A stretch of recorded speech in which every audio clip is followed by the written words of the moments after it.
Big update আপোনালোকক জনাইছো ২৬ৰ বিধানসভা নিৰ্বাচনৰ ফলাফল কেইবাটাও সমষ্টিৰ পৰা প্ৰাৰ্থীৰ বিজয় খবৰ আহি পৰিছে পৰাজয়ৰ খবৰো ঠিক তেনেধৰণে আহিছে গৌৰৱ গগৈ বিৰোধী দলৰ বিশেষ প্ৰাৰ্থী ৩ গগৈৰ ভিতৰত অন্যতম গগৈ গৌৰৱ গগৈ পৰাজয় বৰণ কেৱল আনুষ্ঠানিকতা বাকী ২০,০০০ ভোটৰ ব্যৱধানত পৰাজয় বৰণ গৌৰৱ গগৈ তাৰ ভিতৰত দীপুৰঞ্জন শৰ্মাৰ বৃহৎ জয় নিউ গুৱাহাটীৰ মধ্য গুৱাহাটীত কি হৈ আছে কুংকি চৌধুৰী সবিস্তাৰে আপোনালোকৰ লগত আলোচনা কৰিম কেইবাটাও সমষ্টিৰ খবৰ আহি পৰিছে ৰণজ পেগু ধেমাজিৰ পৰা বৃহৎ জয় আনুষ্ঠানিকতা বাকী আছে আৰু ডিবি নিউজৰ ষ্টুডিঅ'ত আহি এই মুহূৰ্তত আহি পাইছেহি বিজেপি কৃষি মৰ্চাৰ আইন আহ্বায়িকা মনিকা দাস আপোনাকো স্বাগতম জনাইছো মিশ্ৰ দা আছে দা আছাম ৰাইজিং ইংৰাজী দৈনিক কাকতখনৰ এক্সিকিউটিভ এডিটৰ মিশ্ৰ দা এই মুহূৰ্তত হৰণ বাজিছে মই এটা আপডেট দি লওঁ তাৰপিছত বহু কথা পাতিম বৰ্তমান সময়ত গৌৰৱ গগৈৰ দৰে নেতাৰ পৰাজয় বৰণ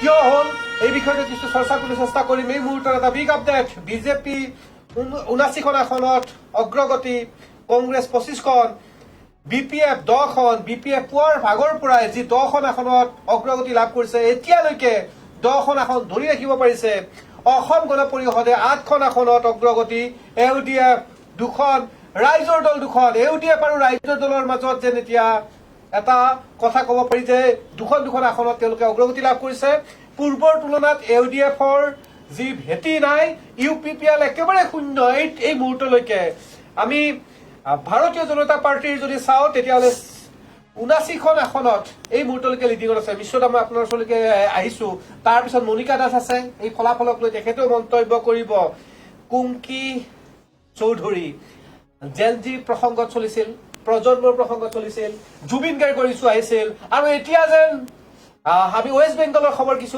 মই আপোনাৰ পৰা জানিম ৰাজ্যৰ ৫খনকৈ আজি দেশত ৫খন ৰাজ্যত সৰ্বমুঠ নিৰ্বাচনৰ ফলাফল আপডেট চলি আছে ৱেষ্ট বেংগল ভাবিব নোৱাৰা ধৰণৰ ফলাফল য'ত টিএমচি বৰ্তমান চৰকাৰ কৰি আছিল আৰু টিএমচিৰ এই মুহূৰ্তত টিএমচিৰ খবৰ কি আপোনালোকক জনাব বিজেপি এককভাৱে ৱেষ্ট বেংগলত ১৯৩খন আসনত অগ্ৰগতি লাভ কৰিছে মামাৰ মেজিক চলিছে ৱেষ্ট বেংগলত এতিয়া দেশৰ অন্যতম এজন নেতা হবলৈ যাব নেকি ডক্টৰ হিমন্ত বিশ্ব শৰ্মাই ষ্টাৰ কেম্পেইনাৰ হিচাপে বিশেষ ৰূপত মুখ্যমন্ত্ৰীগৰাকীয়ে নিৰ্বাচনী প্ৰচাৰ চলাইছিল ৱেষ্ট বেংগলত তামিলনাডুৰ ফলাফল আপোনালোকক জনাম কেৰেলাৰ ফলাফল আপোনালোকক জনাম অসমত ইতিমধ্যে বিজেপিৰ চুনামি অহা বুলিয়ে ক'ব পাৰি আনহাতে পেণ্ডুচাৰীৰ খবৰো আপোনালোকক জনাম মিশ্ৰ দা প্ৰথমতে আহিছো ৱেষ্ট বেংগলৰ কথা তামিলনাডুৰ প্ৰসংগ আৰু কেৰেলাৰ প্ৰসংগৰ অলপ আপডেট আমাক জনাওক দৰ্শকসকল আপোনালোকে কোনটো সমষ্টিৰ ফলাফল জানিব বিচাৰে কমেণ্টত জনাওক সমষ্টিটোৰ নাম আমি আপোনাক এই মুহূৰ্তত কিমান ভোটত অগ্ৰগতি লাভ কৰি আছে কোনে পৰাজয় বৰণ কৰি আছে কোনে জয় সাব্যস্ত কৰি আছে সবিস্তাৰে আপোনালোকক জনাওক হয় নৱজ্যোতি এটা কথা ক'ব লাগিব এক চুনামি আহিছে অসমেই নহয় পশ্চিমবংগতো বিজেপিৰ এটা চুনামি আমি প্ৰত্যক্ষ কৰিছো এতিয়া পশ্চিমবংগত ৩৬ বছৰ ধৰি বাও শাসন আছিল তাৰপিছত ১৫ বছৰ ধৰি মমতা বেনাৰ্জীৰ তৃণমূল কংগ্ৰেছৰ শাসন আছিল আৰু এই তৃণমূল কংগ্ৰেছৰ শাসনৰ পৰাই এতিয়া বিজেপিয়ে তাত চৰকাৰ গঠন কৰাৰ দিশে অগ্ৰসৰ হৈছে আৰু আমাৰ হাতত এই মুহূৰ্তত পৰা তথ্য অনুসৰি বিজেপি ১৯৩খন আসনত আগবাঢ়ি আছে আৰু তাৰ বিপৰীতে কিন্তু টিএমচি শাসকীয় দল টিএমচিয়ে এতিয়া আগবাঢ়ি আছে মাত্ৰ ৯৫খন আসনত ইয়াৰ কাৰণ হিচাপে আমি এটা কথাই ক'ব পাৰো যে তৃণমূলৰ শাসনৰ প্ৰতি এতিয়া বীতশ্ৰদ্ধ হৈ পৰিছিল পশ্চিমবংগবাসী তেওঁলোকৰ যি অপশাসন বুলি ক'ব লাগিব যি দুৰ্নীতি সেই দুৰ্নীতি তেওঁলোকে পশ্চিমবংগবাসীয়ে এইবাৰ কোনো ধৰণে প্ৰশ্ৰয় নিদিওঁ বুলি যেন সংকল্পবদ্ধ হৈছিল যি সংকল্পৰ স্বৰূপ আমি দেখিবলৈ পাইছো আজিৰ ফলাফলত ১৯৩খন আসনেৰে এতিয়া বিজেপি অগ্ৰগতি লাভ কৰিছে আৰু চৰকাৰ গঠন কৰাটো প্ৰায় নিশ্চিত পশ্চিমবংগত বিজেপিয়ে আৰু এই কথা আমি এই মুহূৰ্তত এটা কথাই ক'ব লাগিব যে তাত নিযুক্তিৰ ক্ষেত্ৰত যি কেলেংকাৰী সংঘটিত হৈছিল মমতা বেনাৰ্জীৰ চৰকাৰৰ দিনত সেই নিযুক্তি কেলেংকাৰীয়ে সমগ্ৰ দেশকে জোকাৰি গৈছিল ২৪,০০০কৈ শিক্ষকক অবৈধভাৱে নিযুক্তিপ্ৰাপ্ত শিক্ষকক কলিকতা উচ্চ ন্যায়ালয়ে অবৈধ বুলি ঘোষণা কৰি তেওঁলোকৰ চাকৰি খাৰিজ কৰিছিল আৰু এই ঘটনাই সমগ্ৰ দেশতে এক কিন্তু জোকাৰণিৰ সৃষ্টি কৰিছিল সেই জোকাৰণি এতিয়া মমতা বেনাৰ্জীৰ মস্তকো জোকাৰি গৈছে এক প্ৰকাৰ ক'ব পাৰি ৱেষ্ট বেংগল যাক লৈ টিএমচিৰ অন্যতম ভেটি আছিল আৰু এই ভেটিত এইবাৰ বিজেপিয়ে গেৰুৱা ৰং সানি দিলে ১৯৩খন আসনত বৰ্তমান অগ্ৰগতি টিএমচিয়ে মাত্ৰ ৯৫খন আসনত অগ্ৰগতি ৩টা ডিজিট অতিক্ৰম কৰিছে বিজেপিয়ে আনহাতে ২টা ডিজিটতে সীমাবদ্ধ থাকিব লগা হৈছে তৃণমূল কংগ্ৰেছে সৰ্বমুঠ ২৯৪খন চিট আসন তাত আনহাতে আমি যদি তামিলনাডুৰ প্ৰসংগ কিছু সময়ৰ পিছত আহিম আৰু এটা কথা ক'ব লাগিব মুখ্যমন্ত্ৰীৰ মেজিক ৱেষ্ট বেংগলত চলিল কমেণ্ট ছেকশ্যনত কমেণ্ট কৰা আৰম্ভ কৰিছে প্ৰিয় দৰ্শক মোবাইল ফোনটো চাই আছো এইকাৰণেই ইপিনে আমাৰ তাত হৰণ বাজে চাইলেণ্ট আহে আৰু তেতিয়া আমি আপডেট দিওঁ আৰু সমান্তৰালভাৱে আপোনালোকে লিখা সমষ্টিসমূহৰ নাম আমি লিখো ইতিমধ্যে দুটাকৈ সমষ্টিৰ নাম উল্লেখ কৰিছে বিশ্বনাথ ডিষ্ট্ৰিক্টৰ কথা সবিস্তাৰে জনাম আৰু ডিবি নিউজৰ ষ্টুডিঅ'ত আহি উপস্থিত হৈছেহি বিজেপি কৃষি মৰ্চাৰ আইন আহ্বায়িকা মনিকা দাস আপোনাক স্বাগতম জনাইছো মিঠাই বিতৰণ নেকি আপোনালোকৰ এতিয়া মানে কি যিটো মানে চিন্তা কৰিছিলো বা আমাৰ ভাৰতীয় জনতা পাৰ্টিৰ মানে যিটো এটা ইলেকশ্যনলৈ আমাৰ এটা চিন্তাধাৰা থাকে যে আমি ইমানখিনি ভোট পাম বা আমাৰ তাতকৈ মানে বেছি এটা মানে ভাল হ'ব বুলি আমি আগন্তুক দেখি আছো যিহেতু যোৰহাটৰ ফলাফল দেখিছো আকৌ আমি চেণ্ট্ৰেল গুৱাহাটী বা মই ভাল ভাবিছো চেণ্ট্ৰেল গুৱাহাটী দিছপুৰ আৰু নিউ গুৱাহাটীৰ সমষ্টিৰ যিটো ৰিজাল্ট তাৰ কাৰণেও আমি বহুত মই মানে প্ৰফুল্লিত এতিয়া এইটো বিষয়ত আমাৰ ডক্টৰ হিমন্ত বিশ্ব শৰ্মা ডাঙৰীয়াৰ যিটো মামা মেজিক বুলি কয় সেইটো মানে সকলোফালে দেখা গৈছে আৰু তেওঁৰ যিটো চিন্তাধাৰা মানে কি আৰু ইলেকশ্যন বা ৰাজনীতিক কেন্দ্ৰিক যিটো মানে চিন্তাধাৰা তেওঁ সফল হৈছে বুলি মই ক'ব বিচাৰো দিছপুৰ সমষ্টিৰ কথা উল্লেখ কৰিছে নিউ গুৱাহাটীৰ কথা উল্লেখ কৰিছে মধ্য গুৱাহাটীৰ কথা উল্লেখ কৰিছে আমি দিছপুৰ সমষ্টিৰ কথা এই মুহূৰ্তত জনাও দিছপুৰ সমষ্টিত প্ৰদ্যুৎ বৰদলৈয়ে এতিয়ালৈকে লাভ কৰা ভোটৰ পৰিমাণ হৈছে সংখ্যাটো হৈছে ৬৭,২৫২ ইয়াৰ বিপৰীতে মীৰা বৰঠাকুৰে লাভ কৰিছে ৩৪,৯৬৭টা ভোটৰ যিটো ব্যৱধান এয়া হৈছে ৩২,২৮৫টা এয়া ৰাউণ্ড হৈছে ১২ ৰাউণ্ডৰ অন্তত ৩২,২৮৫টা ভোটৰ ব্যৱধানত আগবাঢ়ি আছে প্ৰদ্যুৎ বৰদলৈ দিছপুৰ সমষ্টিটোত ২০টা ৰাউণ্ড হ'ব ১২টা ৰাউণ্ড মিশ্ৰদা ইতিমধ্যে উল্লেখ কৰিছে যে দিছপুৰ সমষ্টিটোত প্ৰদ্যুৎ বৰদলৈ ১২ নম্বৰ ৰাউণ্ডত ৩২,২৮৫টা ভোটৰ অগ্ৰগতি গতিকে বিজয়ৰ ঘোঁৰা উঠিছে প্ৰদ্যুৎ বৰদলৈ ক'ব পাৰি ১২ নম্বৰ ৰাউণ্ড তাত ২০টা ৰাউণ্ড হ'ব আৰু ২০টা ৰাউণ্ডৰ ভিতৰত এতিয়া ১২টা গ'লেই আৰু 8টা বাকী আছে আৰু 8টা বাকী থাকোঁতে আমি এটা কথা লক্ষ্য কৰিছো যে প্ৰদ্যুৎ বৰদলৈ ভালেখিনি আগবাঢ়ি আছে কংগ্ৰেছৰ প্ৰাৰ্থী মীৰা বৰঠাকুৰতকৈ আৰু মীৰা বৰঠাকুৰ প্ৰায় ৩,০০০ ভোটত এতিয়া পিছ পৰি থকা বুলি আমি এটা নৱজ্যোতি অকণমান চাই দিলে ভাল হয় কিমান ভোটত পিছ পৰি আছে তেওঁ মীৰা বৰঠাকুৰ দিছপুৰ সমষ্টিত কংগ্ৰেছৰ প্ৰাৰ্থী আছিল বিৰোধী দলৰ উভৈহতীয়া প্ৰাৰ্থী আছিল মীৰা বৰঠাকুৰে ঘৰে ঘৰে গৈছিল আৰু এইবাৰ দিছপুৰৰ জনতাই মীৰা বৰঠাকুৰক বিচাৰিছে বুলি মীৰা বৰঠাকুৰে দাবী কৰিছিল কিন্তু এতিয়া ফলাফলত দেখা পোৱা গ'ল ১২ নম্বৰ ৰাউণ্ডত ৩২,২৮৫টা ভোটৰ ব্যৱধানত পৰাজয় পিছ পৰি আছে এতিয়া এক প্ৰকাৰ ক'ব পাৰি বিজয় ঘোঁৰাত উঠিবলৈ সাজু প্ৰদ্যুৎ বৰদলৈ আনহাতে নিউ গুৱাহাটী দীপুৰঞ্জন শৰ্মা নিউ গুৱাহাটী চামুগুৰিৰ বিধায়ক আছিল নিউ গুৱাহাটী টিকট দিয়াক লৈ বিভিন্ন ধৰণৰ প্ৰশ্ন উত্থাপন হৈছিল যে লোকেল নহয় ইয়াৰ স্থানীয় নহয় দীপুৰঞ্জন শৰ্মাক লৈ বিভিন্ন ধৰণৰ চৰ্চা চলিছিল আৰু এতিয়া ফলাফল দীপুৰঞ্জন শৰ্মা ১৫ নম্বৰ ৰাউণ্ডৰ অন্তত ভোট লাভ কৰিছে ৮৫,৬৮৭টা ভোট আৰু ইয়াৰ বিপৰীতে শান্তনু বৰা কংগ্ৰেছ দলৰ প্ৰাৰ্থীগৰাকীয়ে লাভ কৰিছে ৩৯,৬৪৬টা ভোটৰ ব্যৱধান ৪৬,০৪১টা কি ক'ব মনিকা দাস যে যিটো ভোটৰ ব্যৱধান নিউ গুৱাহাটী আৰু দিছপুৰ সমষ্টি আপোনালোকে পূৰ্বতে জানিছিল এটা অভাৰ কনফিডেন্স দেখিছিলো বিশেষকৈ মুখ্যমন্ত্ৰীক আমি দেখিছিলো যে উল্লেখ কৰিছিল যে প্ৰদ্যুৎ বৰদলৈ ৩০,০০০ ভোটৰ ব্যৱধানত জয় হোৱাৰ কথা উল্লেখ কৰিছে আৰু এতিয়া অগ্ৰগতি লাভ কৰা দেখা পোৱা গৈছে প্ৰদ্যুৎ বৰদলৈ সমান্তৰালভাৱে দীপুৰঞ্জন শৰ্মাক দেখা পোৱা গৈছে ৪৬,০৪১টা ভোটৰ অগ্ৰগতি ১৫ নম্বৰ ৰাউণ্ড আৰু মাত্ৰ ২টা ৰাউণ্ড আছে ১৭টা ৰাউণ্ড আছে দীপুৰঞ্জন শৰ্মা এক প্ৰকাৰ বিজয়ৰ দিশত আগবাঢ়ি আছে আৰু কেইটামান মুহূৰ্তৰ পিছতে সেই ভাল খবৰটো আহিব মানে যিটো মোৰ স্থানীয় মোৰ সমষ্টি যিটো নিউ গুৱাহাটী সমষ্টিৰ যিটো জনবিন্যাস আৰু যিখিনি মানুহৰ মানে তেওঁৰ প্ৰতি প্ৰথমতে হয়তো অকণমান বেয়া পাইছিল কিন্তু বেয়া পাইছিল বুলি মানে কি অকণমান ভাবিছিল যে কেনেকুৱা হ'ব বা কি কিন্তু যেতিয়া তেওঁ ৰাইজৰ মাজত সোমালে আৰু তেওঁক দেখি যথেষ্ট উৎসাহিত হৈছে ৰাইজে আমিও ইলেকশ্যনৰ কেম্পেইনত লাগি আছো তো মানুহে যেতিয়া মানে যিটো তেওঁলোকৰ মতবাদ দিছে আমাক বা মই ড'ৰ টু ড'ৰ আমি গৈছো বা কথা পাতিছো মানুহৰ লগত তেতিয়া মানুহে যিটো আমাক ৰেছপন্স দিছে তেতিয়াই গম পাইছো যে তেওঁ এটা বিশাল ভোটত জয়ী হ'ব আৰু সেইটো তেওঁ আগতেও মানে চামগুৰিত তেনেকুৱা মানুহে এক্সপেক্টেড নাছিল যদিও তেওঁ জয়ী হৈ আহিছে আৰু এতিয়াও এইটো সমষ্টিত মানে তেওঁ বিপুল ভোটত জয়ী হ'ব বুলি আমি আশা কৰিছো কিন্তু যিহেতু দিছপুৰ সমষ্টিৰ কাৰণে মানুহে অকমান কুচকাবাজ কৰিছিল যে কি হ'ব কি নহ'ব কিন্তু তাতেও যে প্ৰদ্যুৎ বৰদলৈ ডাঙৰীয়া এটা মানে আগৰ কংগ্ৰেছৰ লিডাৰ আছিল বা তেওঁৰো এটা ভোটৰ তেওঁৰ এটা মানুহে ভাল পোৱা ধৰক এটা ফেন ফলোয়িং এটা আছে ধৰক যাৰ আপোনালোকে এডভান্টেজ পালে দলটোৱে আৰু এটা কথা ক'ব লাগিব বিজেপি দলৰ আন্তঃগাঁথনিটো যথেষ্ট শক্তিশালী হৈ আছে বৰ্তমান সময়ত যাৰ বাবে ফলাফল এয়া দেখা পোৱা গৈছে কিছু ক্ষেত্ৰত অৰুণোদয়ে তেওঁলোকক সহায় কৰিছে চৰকাৰী আঁচনিয়ে তেওঁলোকক যথেষ্টখিনি ছাপোৰ্ট কৰা যেন অনুমান হয় আৰু আমি এই সমীক্ষাসমূহত এই বিষয়ত আমি আলোচনা কৰিছো তনতনকৈ মিশ্ৰ দা এই মুহূৰ্তত আহিছো যোৰহাট সমষ্টি অতি গুৰুত্বপূৰ্ণ এটা সমষ্টি বিৰোধী দলৰ উপদলপতি গৌৰৱ গগৈ সাংসদ গৌৰৱ গগৈ পৰাজয় বৰণ কৰিব লগা হ'ল হিতেন্দ্ৰ নাথ গোস্বামী এজন জ্যেষ্ঠ নেতা বিজেপিৰ আৰু এই মুহূৰ্তত এটা ৰাউণ্ড বাকী আছে যদিও আনুষ্ঠানিকতা বাকী আছে এতিয়ালৈকে আনুষ্ঠানিকভাৱে নিৰ্বাচনী আয়োগৰ তৰফৰ পৰা কোনো ধৰণৰ তথ্য দিয়া নাই বা এই বাতৰিটো দিয়া নাই কিন্তু এই মুহূৰ্তত আমি আপোনালোক জনাইছো এটা ৰাউণ্ড বাকী আছে আৰু এই মুহূৰ্তত হিতেন্দ্ৰ নাথ গোস্বামীয়ে লাভ কৰিছে 63,508টা ভোট ইয়াৰ বিপৰীতে গৌৰৱ গগৈয়ে লাভ কৰিছে 43,882টা ভোট ভোটৰ ব্যৱধান এই মুহূৰ্তত 19,626টা প্ৰায় 20,000 ভোটৰ ব্যৱধানত গৌৰৱ গগৈ পৰাজয় বৰণ যোৰহাটৰ এই আশাটো কৰিছিলে নে এনেধৰণৰ হ'ব বুলি নিৰ্বাচন আয়োগে এতিয়ালৈকে আনুষ্ঠানিক ঘোষণা কৰা নাই যদিও আমি নিশ্চিত হৈছো আমাৰ সংবাদদাতাও তাৰ পৰা জনাইছে আমাক অকমান আগতে গৌৰৱ গগৈ ইতিমধ্যে তাত পৰাজিত হৈছে আৰু হিতেন্দ্ৰ নাথ গোস্বামী বিজেপিৰ প্ৰাৰ্থী তেওঁ জয়ী হৈছে যি কি নহওক গৌৰৱ গগৈ তাত পৰাজিত হোৱাটো কংগ্ৰেছৰ বাবে এটা বৰ ডাঙৰ আঘাত বুলি আমি ক'ব লাগিব কাৰণ কংগ্ৰেছে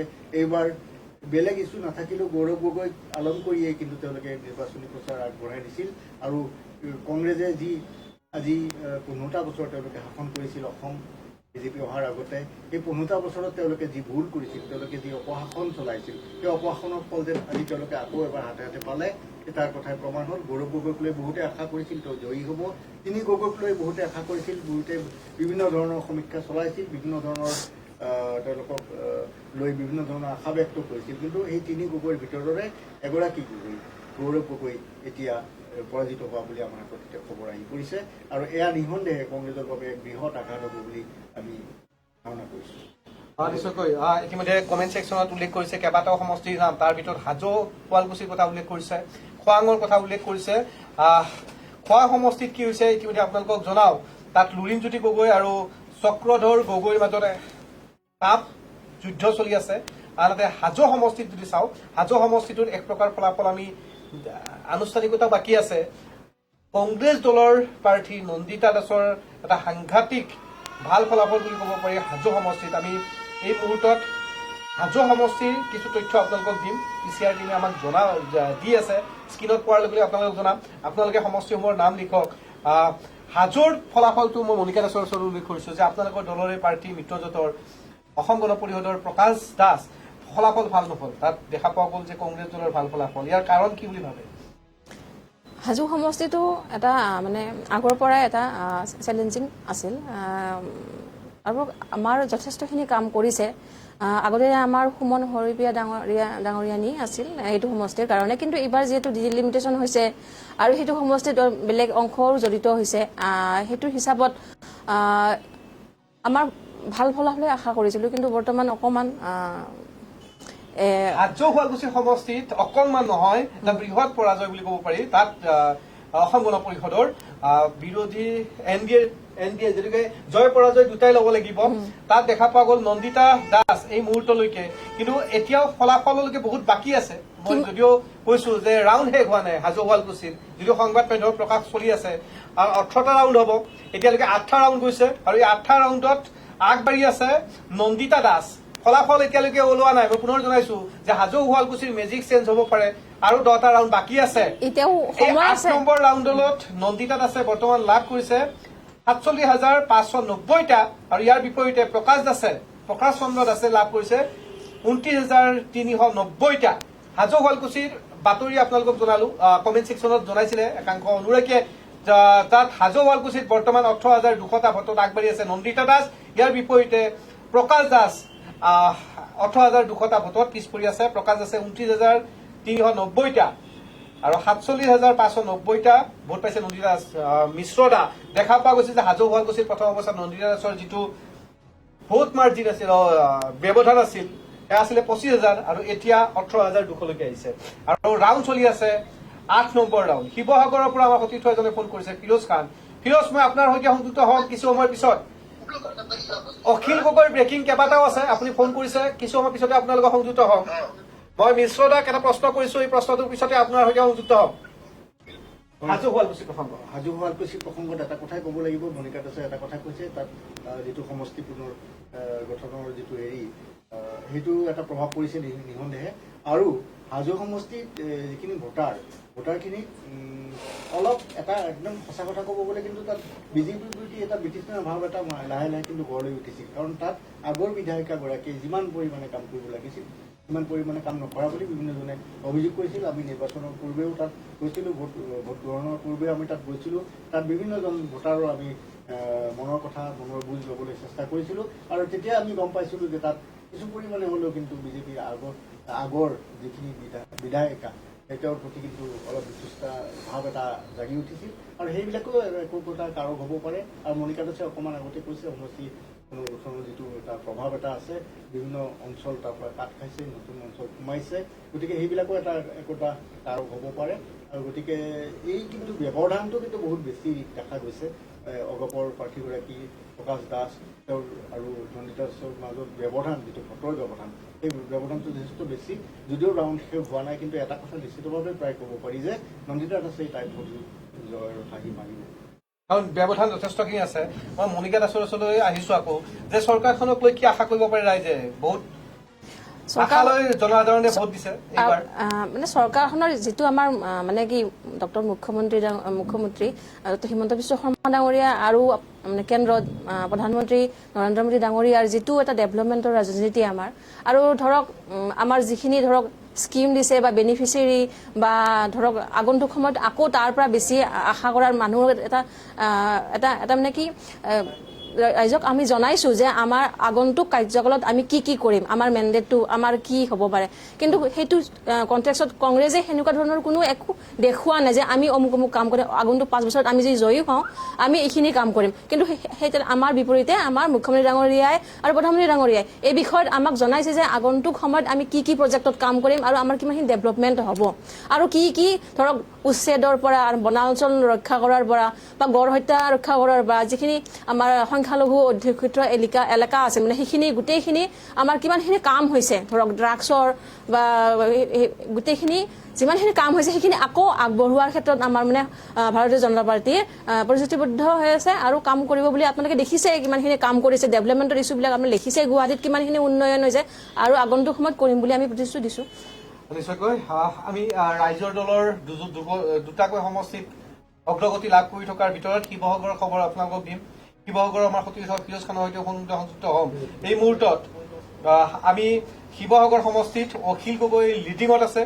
অখিল গগৈ লাভ কৰিছে 33,734টা ভোট আৰু ইয়াৰ বিপৰীতে কুশল দুৱৰীয়ে লাভ কৰিছে 26,899টা ভোট। পুৱাৰ ভাগত কুশল দুৱৰী আগবাঢ়ি আছিল আৰু এতিয়া অখিল গগৈ আগবাঢ়িছে 6,837টা ভোটৰ ব্যৱধানত আগবাঢ়ি আছে। ৰাউণ্ড যথেষ্টখিনি বাকী আছে। এয়া 8 নম্বৰ ৰাউণ্ডৰ ফলাফল আপোনালোকক জনাই আছো। 20টাকৈ ৰাউণ্ড হ'ব শিৱসাগৰত। শিৱসাগৰ আমাৰ সতীৰ্থসকলৰ সংযুক্ত হ'ম। নিশ্চয় শিৱসাগৰৰ এই 8 নম্বৰ ৰাউণ্ডৰ ফলাফল পৰিৱৰ্তন হ'ব পাৰে নেকি? আকৌ 6,000 ভোটৰ ব্যৱধান এটা আছে। 20টা ৰাউণ্ডৰ ভিতৰত 8টা গ'ল এতিয়ালৈকে। 8টা গ'ল মানে এখন ছবি মোটামুটি এখন স্পষ্ট হৈছে, প্ৰায় আধাই গৈছে বুলি ক'ব লাগিব। 20টাৰ ভিতৰত 10টা হোৱা নাই, 10টা হ'বই বোধহয়, অকণমান পিছত শেষ হ'ব। কিন্তু এই যে ব্যৱধানটো খুব বেছি নাই, কিন্তু বেছি নাথাকিলেও শেষৰ পিনে বোধহয় ৰাইজৰ দলৰ অখিল গগৈৰ কথা কৈছে। ফিৰোজ খান সংযুক্ত হৈছে এই মুহূৰ্তত। এতিয়া আমাৰ তাৰে স্থানীয় সংবাদদাতা আছে, জনাব পাৰিব ভাল। ফিৰোজ খান, শিৱসাগৰৰ আপডেট, শেহতীয়া আপডেট জনাওক, কি হৈছে শিৱসাগৰত? শিৱসাগৰত যিহেতু বৰ্তমান মই যিটো মোৰ ওচৰত আপডেট আছে, এই আপডেটত শিৱসাগৰত আপোনাৰ 8,367টা ভোটত লিড কৰি আছে অখিল গগৈয়ে। অখিল গগৈ লিড কৰি আছে। অখিল গগৈ বৰ্তমানলৈকে 8 নম্বৰ ৰাউণ্ডত অখিল গগৈ পাইছে 33,736টা ভোট। ইয়াৰ বিপৰীতে বিজেপিৰ প্ৰাৰ্থী কুশল দৈয়ে পাইছে 27,899টা ভোট আৰু অগপ প্ৰাৰ্থী প্ৰদীপ হাজৰিকা পাইছে 6,138টা ভোট। ইয়াৰ সামগ্ৰিকভাৱে আমি যদি চাওঁ তেতিয়াহ'লে শিৱসাগৰ সমষ্টিত বৰ্তমান সময়ত এই 8 নম্বৰ ৰাউণ্ডত 8,367টা ভোটত লিড কৰি আছে অখিল গগৈ। ইয়াৰ বিপৰীতে মই যদি আমাৰ নাজিয়া বিধানসভা সমষ্টিত বৰ্তমান 24,087টা ভোটত বিজেপি প্ৰাৰ্থী ময়ূৰ বৰগোহাঁয়ে লিড কৰি আছে। ইয়াৰ বিপৰীতে মুঠ ভোট পাইছে ময়ূৰ বৰগোহাঁয়ে ভোট পাইছে 52,856টা আৰু ইয়াৰ বিপৰীতে প্ৰতিদ্বন্দ্বী দেৱৰাজ শইকীয়া কংগ্ৰেছৰ বিৰোধী দলপতিয়ে তেওঁ পাইছে 28,769টা আৰু CPI যিগৰাকী প্ৰাৰ্থী আছে কনক গগৈ পাইছে 1,731টা ভোট পাইছে। ইয়াৰ লগতে আপোনাৰ কাষৰীয়া যি ডিমৌ বিধানসভা সমষ্টি আছে, ডিমৌ বিধানসভা সমষ্টিত আপোনাৰ বিজেপি প্ৰাৰ্থী সুশান্ত বৰুৱাই পাইছে 49,814টা ভোট আৰু কংগ্ৰেছৰ প্ৰাৰ্থী অজয় গগৈ পাইছে 27,495টা ভোট আৰু ইয়াৰ লগতে আছে CPI বিৰোধী অজয় বৰাই পাইছে 1,302টা ভোট। এই ডিমৌ বিধানসভা সমষ্টিত বিজেপি প্ৰাৰ্থী সুশান্ত বৰুৱাই 22,319টা ভোটত কংগ্ৰেছৰ প্ৰাৰ্থীৰ ক্ষেত্ৰত আগবাঢ়ি আছে। বৰ্তমান 9 নম্বৰ ৰাউণ্ড চলি আছে ডিমৌ, আপোনাৰ 9 নম্বৰ ৰাউণ্ড চলি আছে নাজিয়াত আৰু 8 নম্বৰ ৰাউণ্ড সম্পন্ন হৈছে শিৱসাগৰ বিধানসভা সমষ্টিত। এই শিৱসাগৰ জিলাখনৰ 3 বিধানসভা সমষ্টিত ডিমৌ আৰু নাজিয়াত বিজেপি লিড কৰাৰ বিপৰীতে শিৱসাগৰ সদৰ সমষ্টিত অখিল গগৈ ৰাইজৰ দলৰ প্ৰাৰ্থী অখিল গগৈ লিড কৰি আছে। হয় নৱজ্যোতি? শিৱসাগৰ তিনিটাকৈ গুৰুত্বপূৰ্ণ সমষ্টি ডিমৌ, নাজিৰা আৰু ভিতৰত দেখা পোৱা গ'ল যে শিৱসাগৰ সমষ্টিটোত ৰাইজৰ দলে এই মুহূৰ্তত লিডিঙত আছে। আপোনাক ধন্যবাদ জ্ঞাপন কৰিছো। পৰৱৰ্তী পৰ্যায়ত আকৌ ফোন কৰিব বা ফোনলৈ সংযুক্ত হ'ম। এনেধৰণৰ ফলাফল বিশেষভাৱে ভবা হৈছিল যে উজনি অসমত এইবাৰ বিজেপিয়ে ভাল ফলাফল কৰিব নোৱাৰিব, কিন্তু কাৰ্যক্ষেত্ৰত এইবাৰ দেখা পোৱা গ'ল যে উজনি অসমত বিজেপিৰ মেজিক। ইয়াৰ বিপৰীতে নামনি অসমৰ কেইখনমান আসনতহে এইবাৰ কংগ্ৰেছে ভাল ফলাফল কৰিছে, এই মুহূৰ্তলৈকে অগ্ৰগতি লাভ কৰিছে। কিন্তু আমি দেখিলো যে উজনি অসমৰ প্ৰায় সংখ্যক সমষ্টিতে বিজেপিৰ সাংঘাতিক ভাল ফলাফল। ইতিমধ্যে আকৌ এবাৰ ইমাৰ্জেঞ্চি এলাৰ্ম বাজিছে, PCRৰ পৰা ইতিমধ্যে ইমাৰ্জেঞ্চি এলাৰ্ম বাজিছে। গতিকে মই আপোনালোকক এটা আপডেট দিম। বিজেপিৰ এই মুহূৰ্তত লাভ কৰিছে 79খন আসন এককভাৱে আৰু ইয়াৰ বিপৰীতে কংগ্ৰেছে 25খন আৰু এই 79খন আসনৰ ভিতৰত প্ৰায় সংখ্যক আসনে উজনি অসম, মধ্য অসম, নামনি অসমৰ প্ৰায় সংখ্যক আসনে কংগ্ৰেছৰ দখলত আহিছে। ইয়াৰ বিপৰীতে BTADত এইবাৰ মেজিক চলিল হাগ্ৰামা মহিলাৰী। BPFে 10খন আসন, AGPয়ে 8খন আসন, AUDFে মাত্ৰ 2খন আসন, ৰাইজৰ দল 2খন। ধিং আৰু শিৱসাগৰত ৰাইজৰ দলে বৰ্তমান লিডিঙত আছে আৰু AUDF দলৰ দুটাকৈ সমষ্টি, সেয়া হৈছে দলগাঁও, আনটো হৈছে বিন্দাকান্তি, য'ত বিন্দাকান্তিত উঠিছিলে বদৰুদ্দিন আজমল, AUDF প্ৰধান বদৰুদ্দিন আজমল। গতিকে বদৰুদ্দিন আজমলে বৰ্তমানলৈকে তাত 25টাকৈ ৰাউণ্ড হ'ব আৰু 11 ৰাউণ্ডৰ অন্তত 56,682টা ভোট লাভ কৰিছে। গতিকে ৰিজাল কৰিম চৰকাৰ আছে, ইয়াৰ বিপৰীতে তেখেতে লাভ কৰিছে 60,146টা। অসম জাতীয় পৰিষদৰ প্ৰাৰ্থী আছিল, ভোটৰ যিটো ব্যৱধান এয়া আছিলে 17,538টা। AUDFে আৰু দলগাঁৱত তেওঁলোকে আছে, দলগাঁৱত মজিবুৰ ৰহমান তেখেতে লাভ কৰিছে বৰ্তমানলৈকে 1,08,715টা ভোট আৰু ইয়াৰ বিপৰীতে ইণ্ডিপেণ্ডেণ্ট প্ৰাৰ্থী আইনুল হক তেখেতে লাভ কৰিছে 90,529টা। বিশ্বদা, এবাৰ আপুনি চাব লাগে এই সমষ্টিটোক লৈ, য'ত ইণ্ডিপেণ্ডেণ্ট প্ৰাৰ্থী, নিৰ্দলীয় প্ৰাৰ্থীয়ে এটা মেজিক খেলিছে। মেজিক খেলা বুলি ক'ব লাগিব দলগাঁৱত। ভোটৰ ব্যৱধান 18,186টা। কি ক'ব এই দলগাঁও সমষ্টিটোক লৈ? মজিবুৰ ৰহমান তেওঁ দলগাঁও সমষ্টিত তাত UDFৰো আছিল। তেওঁ UDFৰ পৰা খেলিছে, কিন্তু তাৰ বিপৰীতে নিৰ্দলীয় প্ৰাৰ্থীগৰাকীক আপুনি চাওক মেজিক 90,529টাকৈ ভোট পাইছে এই মুহূৰ্তলৈকে।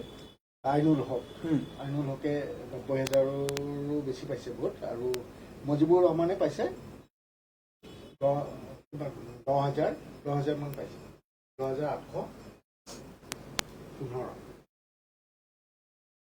1,00,000 8,715টা 1 লাখৰ ঘৰ পাৰ তাৰমানে 90,000 বৰ বেছি ডিফাৰেন্স নাই এটা 18,000 মান ভোটৰ ডিফাৰেন্স এটা আছে কিন্তু নিৰ্দলীয় প্ৰাৰ্থীয়ে বোধহয় অসমৰ এই 126টা সমষ্টিৰ ভিতৰত এইটো প্ৰথম দলগাঁৱত হয় নিৰ্বাচন আয়োগৰ যিখিনি আমি তথ্য আমাৰ হাতত আছে এই দলগাঁৱতে বোধহয় প্ৰথম নিৰ্দলীয় প্ৰাৰ্থী ইমান বৃহৎ সংখ্যক ভোট লাভ কৰিবলৈ সক্ষম হৈছে আৰু 90,000 বৰ কম ভোট নহয় আৰু তাত এতিয়া AIUDFৰ প্ৰাৰ্থীগৰাকী 1 লাখতকৈও অধিক ভোট পাইছে গতিকে সেই 18,000 ভোটৰ ডিফাৰেন্সটো যে হৈছে এই ডিফাৰেন্সটো কি এতিয়া ৰাউণ্ড এতিয়াও বাকী আছে আটাইতকৈ ভাল লাগিল যিহেতু নিৰ্দলীয় প্ৰাৰ্থী এগৰাকীৰ যিটো টক্কৰ নিৰ্বাচনী যি যুঁজ সেয়া কিন্তু মানিব লাগিব 90,529 গৰাকী এয়া আছিলে দলগাঁৱৰ খবৰ আপোনালোকক জনাই আছো ইয়াৰ বিপৰীতে তাত দেখা পোৱা গৈছিল ইণ্ডিপেণ্ডেণ্ট পাৰ্টীগৰাকীৰ ভাল ফলাফল আৰু ভাৰতীয় জনতা পাৰ্টীৰ প্ৰাৰ্থীগৰাকীয়ে মাত্ৰ লাভ কৰিছে 13,347টা ৰাইজৰ দলে তাত লাভ কৰিছিলে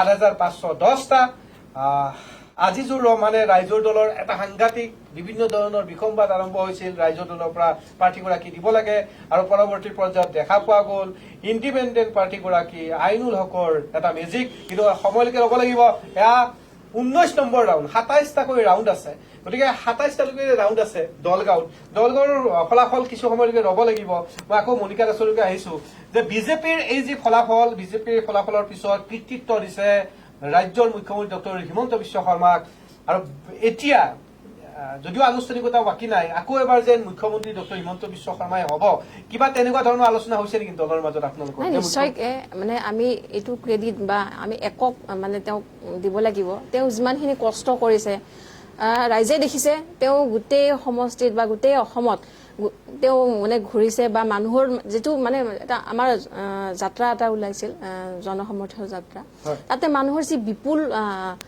বিপুল মানে মানুহক যেনেকে মানে তেওঁক মৰম দিছে আপুনি দেখিছে গোটেই অসমত ঘূৰিছে তেওঁ গতিকে সেইখিনি সময়তে আমি মানে অনুভৱ কৰিছিলো যে তেওঁ মুখ্যমন্ত্ৰী হিচাপে কিমান মানে মানুহে মানে ভাল পাইছে আৰু তেওঁক মানে মুখ্যমন্ত্ৰী আকৌ বিচাৰে কাৰণে আজি এই মেণ্ডেটটো দিছে মানে মানুহে তেওঁ আমাৰ ডেভেলপমেণ্টখিনিও মানে ভাল পাইছে বা অৰুণোদয়ৰ স্কিমটোৱে যে নহওক মহিলাখিনিক যথেষ্ট আকৃষ্ট কৰিছে বা ধৰক এণ্টি ইনকামচিও আছে ধৰক গৌৰৱ গগৈক মানে আগতে হয়তো মানুহে যোৰহাটত ভাল পাই ভোট দিছিল কিন্তু তেওঁ সময়ৰ লগত চালে যে তেওঁ কিমানখিনি কাম কৰি কৰ্মদক্ষতা দেখাইছে ব্ৰেকিং নিউজ ধেমাজিৰ পৰা নিৰ্বাচনী আয়োগে জনাইছে আমি প্ৰতি মুহূৰ্তৰ আপডেট সম্পূৰ্ণ শুদ্ধ সহকাৰে ডিবি নিউজৰ দৰ্শকক দিম গতিকে আপোনালোকে ডিবি স্ক্ৰীন আঁতৰি নাযাব ধেমাজিৰ পৰা বিজয় লাভ কৰিছে ডক্টৰ ৰণোজ পেগু তেখেতে 32,229টা ভোটৰ ব্যৱধানত জয়লাভ কৰিছে আৰু সৰ্বমুঠ ভোট লাভ কৰিছিলে ডক্টৰ ৰণোজ পেগুৱে 83,649টা আৰু ইয়াৰ বিপৰীতে কংগ্ৰেছৰ প্ৰাৰ্থীগৰাকীয়ে ভোট লাভ কৰিছিলে 51,420টা 32,229টা ভোটৰ ব্যৱধান ধেমাজিত ইতিমধ্যে বিজয় হৈ গৈছে ধেমাজিৰ ৰিজাল্ট আমি ইতিমধ্যে পাইছোৱে আজি এই মুহূৰ্তত নিৰ্বাচন আয়োগে আনুষ্ঠানিকভাৱে এয়া ঘোষণা কৰিছে আৰু এয়া অতি মানে আশাব্যঞ্জক এটা খবৰ বুলি ক'ব লাগিব ধেমাজিবাসীৰ বাবে কাৰণ ধেমাজিবাসীয়ে ডক্টৰ ৰণোজ পেগুক তেওঁলোকে কিন্তু বহু আগৰ পৰাই বিভিন্ন ধৰণে কিন্তু তেওঁক মানে ৰাজনৈতিকভাৱে বা সামাজিকভাৱে সমৰ্থন জনাই আহিছে তাৰ প্ৰমাণ আজি আকৌ এবাৰ হ'ল আৰু ৰণোজ পেগুৱে তেওঁৰ যিকেইটা দপ্তৰত ইতিমধ্যে কাৰ্যনিৰ্বাহ কৰিছে যোৱা যিখন হিমন্ত বিশ্ব শৰ্মাৰ নেতৃত্বাধীন চৰকাৰত প্ৰতিটো দপ্তৰে তেওঁ অতি সুন্দৰভাৱে চম্ভালা বুলি আমি ক'ব লাগিব আৰু এই প্ৰতিটো দপ্তৰতে তেওঁ চম্ভালা দপ্তৰসমূহত কিন্তু দুৰ্নীতি বহুত পৰিমাণে হ্ৰাস পাইছে সেয়াও এটা কাৰণ হ'ব পাৰে তেওঁৰ জয়লাভত আকৌ হৰণ বাজিছে মই আন এটা ব্ৰেকিং আপোনালোকক দিব লাগিব আকৌ বিজয়ৰ খবৰ এইবাৰ BPFৰ এগৰাকী প্ৰাৰ্থী চৰণ বড়ো মাজবাটৰ পৰা তেওঁ নিৰ্বাচনত অৱতীৰ্ণ হৈছিল আৰু 16টাকৈ ৰাউণ্ড হৈছিল আৰু 16টা ৰাউণ্ডৰ অন্তত তেখেতে লাভ কৰিলে 84,718টা ভোট ইয়াৰ বিপৰীতে প্ৰীতিৰেখা যিগৰাকী প্ৰাৰ্থী আছিল তেখেতে লাভ কৰিলে 29,172টাৰ ভোটৰ যিটো ব্যৱধান সেয়া আছিলে 55,546টা ইমান ভোটৰ ব্যৱধানত জয় লাভ কৰিছে চৰণ বড়ো 55,546টা মাজবাট সমষ্টি মাজবাট সমষ্টিত BPFৰ ভেটি আগৰ পৰাই আছে সেই ভেটি হয়তো আৰু বেলেগ দলে হঠাতে ভাঙিব পৰাটো সহজ কথা নহয় বুলি বহুতেই অনুমান কৰিছিল আৰু BPFে তাত নিৰংকুশ সংখ্যক মানে ভাৱে জয়লাভ কৰাটো অস্বাভাৱিক বুলিও ক'ব নোৱাৰি, এটা জনাদেশ, একদম সঠিক জনাদেশ বুলিয়ে ক'ব লাগিব। আৰু এই যে ভোটৰ ব্যৱধানটো হোৱাৰ আঁৰত বেলেগ একো কথা নাই। BPF-এ তাত কিন্তু যথেষ্টখিনি কাম কৰিছিল আৰু সেই কাম কৰাৰ তাৰ আজি ফল তেওঁলোকে দেখিবলৈ পালে আৰু তাৰ ফল সকলোৱে হিচাপে তাৰমানে আজি প্ৰাৰ্থীগৰাকী জয়ী হৈছে। এতিয়া লাহে লাহে বিজয়ৰ ফলাফল আহিব। মনিকা দাস, কেনেকুৱা লাগিছে আজি ফলাফলবিলাক দেখি? এতিয়া ক'ব পাৰি আৰু বিজেপিৰ মানে যিটো গেৰুৱা ধুমুহা আৰু ৰাইজে যিটো আমাক জনাদেশ দিছে তাৰ কাৰণে আমি প্ৰফুল্লিত হৈছোঁ আৰু আগন্তুক সময়ত ভাল আকৌ কাম কৰাৰ মানে প্ৰতিশ্ৰুতি ডক্টৰ হিমন্ত বিশ্ব শৰ্মা ডাঙৰীয়াৰ তেওঁৰ অহৰ্নিশে কৰা প্ৰচেষ্টাত আমি মানে খুব নিচেই আনন্দিত আৰু কেন্দ্ৰত যিহেতু বিজেপি চৰকাৰ আছে আৰু ৰাজ্যতো বিজেপি চৰকাৰ হ'লে মানুহে সেইখিনি কথা বুজিব ধৰিছে যে কেন্দ্ৰত যদি মানে বিজেপি চৰকাৰ থাকে বা ৰাজ্যত থাকে তেতিয়া আমাৰ ডেভেলপমেণ্ট বেছি হয়। যদি ইয়াত কংগ্ৰেছ আহিল বা কেন্দ্ৰত থাকিল সেইটো আমাৰ মানে ডেভেলপমেণ্টৰ ক্ষেত্ৰত বাধা হয় বুলি এটা জনসাধাৰণে বুজি পাইছে। এতিয়া মই ৰঙিয়া সমষ্টিলৈকে যাব বিচাৰো। ৰঙিয়া সমষ্টিৰ কথা বিভিন্নজনে লিখিও আছে, ফোনো কৰি আছে। ৰঙিয়া সমষ্টিত বৰ্তমান ভৱেশ কলিতাই ভোট লাভ কৰিছে 10 নম্বৰ ৰাউণ্ডৰ অন্তত 56,500টা ভোট আৰু ইয়াৰ বিপৰীতে প্ৰাণজিৎ চৌধুৰী কংগ্ৰেছৰ প্ৰাৰ্থীগৰাকীয়ে ভোট লাভ কৰিছে 43,802টা আৰু ভোটৰ ব্যৱধান 10,203টা। ৰঙিয়া সমষ্টিত 10,203টা ভোটৰ ব্যৱধানত এতিয়া আগবাঢ়ি আছে ভৱেশ কলিতাই। ৰঙিয়া সমষ্টি কংগ্ৰেছ আৰু বিজেপিৰ মাজত অতি তীব্ৰ প্ৰতিদ্বন্দ্বিতা হ'ব বুলি আমি ইতিমধ্যে আগতেই কৈছিলোঁ। আগতে আমি কেইবাবাৰো এই বিষয়ত প্ৰতিবেদন প্ৰস্তুত কৰিছিলোঁ আৰু আমি সমষ্টিটো ঘূৰি পকি নিৰ্বাচনৰ আগতে এটা কথা আমি বুজি উঠিছিলোঁ যে প্ৰাণজিৎ চৌধুৰী বা ভৱেশ কলিতা দুয়োগৰাকী প্ৰাৰ্থীৰে তাত গণভিত্তি অতি সবল। আৰু ৰঙিয়া সমষ্টিৰ এটা ডাঙৰ কথাটো হৈছে কি এইবাৰ তাত সমষ্টি পুনৰ্নিৰ্ধাৰণৰ পিছত তাৰ কিছু অংশ কিন্তু গৌৰেশ্বৰ সমষ্টিৰ ভিতৰত অন্তৰ্ভুক্ত হৈছে। গতিকে এই সমষ্টিটোৰ কিছু ভোটাৰে এতিয়া গৌৰেশ্বৰৰ বাবে ভোট দিব লাগিব, ভোট দিছিল। গতিকে তাত অলপ ভোটৰ বিভাজন হোৱাটো একো ডাঙৰ কথা নহয়। আৰু এই যে ডিফাৰেন্সটো খুব কম ডিফাৰেন্সেই হৈ আছে আৰু কেইবাটাও কিন্তু ৰাউণ্ড বাকী আছে। নৱজ্যোতি, কিমানটা ৰাউণ্ড হ'ল এতিয়ালৈকে? ৰঙিয়া সমষ্টিটোত এতিয়া বৰ্তমান ৰাউণ্ড চলি আছে 10 নম্বৰ আৰু 9টা ৰাউণ্ড বাকী আছে। আমি আন এটা সমষ্টিলৈকে যাম, জালুকবাৰী। মুখ্যমন্ত্ৰী ডক্টৰ হিমন্ত বিশ্ব শৰ্মাৰ সমষ্টি জালুকবাৰী সমষ্টিত 18টা ৰাউণ্ড হ'ব। 11টা ৰাউণ্ড ইতিমধ্যে চলি আছে আৰু 11 ৰাউণ্ডৰ অন্তত মুখ্যমন্ত্ৰীগৰাকীয়ে লাভ কৰিছে 76,105টা ভোট আৰু ইয়াৰ বিপৰীতে বিদিশা নেওগে লাভ কৰিছে 23,043টা ভোট। ভোটৰ যিটো ব্যৱধান সেয়া হৈছে 51,065টা। 50,000ৰো অধিক ভোটৰ ব্যৱধানত আগবাঢ়িছে ডক্টৰ হিমন্ত বিশ্ব শৰ্মা জালুকবাৰী সমষ্টিত। বিদিশা নেওগ এই মুহূৰ্তলৈকে 11 নম্বৰ ৰাউণ্ডত অন্তত পাইছে 23,043টা। জালুকবাৰী সমষ্টিটোক বিদিশা নেওগ প্ৰসংগত আৰু হিমন্ত বিশ্ব শৰ্মাৰ প্ৰসংগত মনিকা দাসে কি মন্তব্য কৰিব? জালুকবাৰী সমষ্টিটো মুখ্যমন্ত্ৰীৰ নিজা সমষ্টি আৰু তাত মুখ্যমন্ত্ৰী ডাঙৰীয়া আজি কিমান মানে বছৰৰ পৰা তেওঁ MLA হৈ আছে, আকৌ তেওঁ জিকিও আছে। ইয়াতে বেলেগ মানে ফেক্টৰো নাই আৰু বেলেগ মানে তেওঁৰ আগত কোনো টিকিবও নোৱাৰে। মানে মই সেনেকুৱা ধৰণৰ ক'ব বিচাৰোঁ যে তেওঁৰ আগত মানে কোনো মানুহ টিকিব নোৱাৰে। এনেকুৱা ধৰণৰ এটা সমষ্টি তেওঁ মানে মানুহখিনি ইমানখিনি তেওঁক ভাল পায় বা ইমানখিনি মুখ্যমন্ত্ৰী উন্নয়ন জালুকবাৰী সমষ্টিৰো কৰিছে, লগতে আমাৰ গোটেই অসমৰ লগতে জালুকবাৰী সমষ্টিৰো কৰিছে আৰু তেওঁলোকৰ জনসাধাৰণৰ যিখিনি মানে দুখ কষ্ট আছে, দুখে সুখে তেওঁ মানে আছে তাত। গতিকে নতুন কোনোবা কংগ্ৰেছৰ প্ৰাৰ্থী গৈ তাতে যে জিকিব সেইটো মানে আমাৰ দৃষ্টি নহয় যে এইটো মানুহে হাঁহে। সেইটো কথা ক'লে এইটো হাঁহিয়াতৰ পাত্ৰ হয় যে বিদিশা নেওগ জিকিব, তাতে মানুহে কোনোবা গৈছে সেনেকুৱা আৰু। নিশ্চয়কৈ এতিয়ালৈকে আমি আপোনালোকক ফলাফলৰ আপডেট দি আছো। আপোনালোকে আপোনালোকৰ সমষ্টিসমূহৰ নাম লিখক, এই সমষ্টিৰ আপডেট আমি আপোনালোকক জনাই দিম। নগাঁও সমষ্টিত এতিয়া 16 নম্বৰ ৰাউণ্ড সমাপ্ত আৰু 16 নম্বৰ ৰাউণ্ডত তাত বিজেপিৰ প্ৰাৰ্থী ৰূপক শৰ্মাই লাভ কৰিছে 1,13,38টা ভোট আৰু ইয়াৰ বিপৰীতে কংগ্ৰেছৰ প্ৰাৰ্থীগৰাকীয়ে লাভ কৰিছে 46,146টা। ভোটৰ যিটো ব্যৱধান সেয়া হৈছে 57,172টা। ৰূপক শৰ্মা এক প্ৰকাৰ বিজয় ঘোঁৰাত উঠিছে বুলিয়ে ক'ব পাৰি। 16 নম্বৰ ৰাউণ্ড আৰু 2টা ৰাউণ্ড বাকী, আনুষ্ঠানিকতা বাকী। বিজয় ঘোঁৰাত উঠিছে, এতিয়া কিমান ব্যৱধানত জয় হ'ব সেইটোহে বাকী আছে। হয়, নগাঁৱৰ নিৰ্বাচনী ফলাফল ইতিমধ্যে প্ৰায় স্পষ্ট হৈ পৰিছে আৰু ৰূপক শৰ্মাক বিজয়ী ঘোষণা কৰিবলৈ আৰু হয়তো কিছু সময় বাকী আছে আৰু অলপ সময় পিছতে হয়তো ৰূপক শৰ্মাক বিজয়ী ঘোষণা কৰা হ'ব। কাৰণ এই যে ভোটৰ ব্যৱধান কংগ্ৰেছ আৰু বিজেপিৰ প্ৰাৰ্থীৰ মাজত, এই ভোটৰ ব্যৱধানটো বহু ব্যৱধান আৰু দুটা ৰাউণ্ডহে বাকী আছে আৰু এই দুটা ৰাউণ্ডত ইমান ব্যৱধানখিনি যে দূৰ হ'ব এয়া কিন্তু ইমান ভাবিব নোৱাৰি কথাটো। গতিকে ৰূপক শৰ্মা নিঃসন্দেহে জয়ী হ'ব বুলি এই মুহূৰ্তত এটা ধাৰণা কৰিব পাৰি। এক প্ৰকাৰ আকৌ এবাৰ NDAৰ এক বৃহৎ জয় বুলি ক'ব পাৰি। এই মুহূৰ্তত পোৱা খবৰ আপোনালোকক জনাইছো, আকৌ হৰণ বাজিছে। এইবাৰ মই আকৌ আপোনালোকক আপডেট দিব লাগিব, এটা বিশেষ আপডেট, বিশেষ সমষ্টি হোজাই, আৰু হোজাই সমষ্টিত শিলাদিত্য দেৱ বিজেপিৰ প্ৰাৰ্থী, তেখেতে বৰ্তমান লাভ কৰিছে 84,380টা ভোট আৰু ইয়াৰ বিপৰীতে কংগ্ৰেছৰ প্ৰাৰ্থীগৰাকীয়ে লাভ কৰিছে 35,768টা ভোট। বৃহৎ ব্যৱধান 48,612টা ভোটৰ আগবাঢ়ি আছে শিলাদিত্য দেৱ। ৰাউণ্ড হ'ব 23টা আৰু বৰ্তমান 13 নম্বৰ ৰাউণ্ড অন্তত।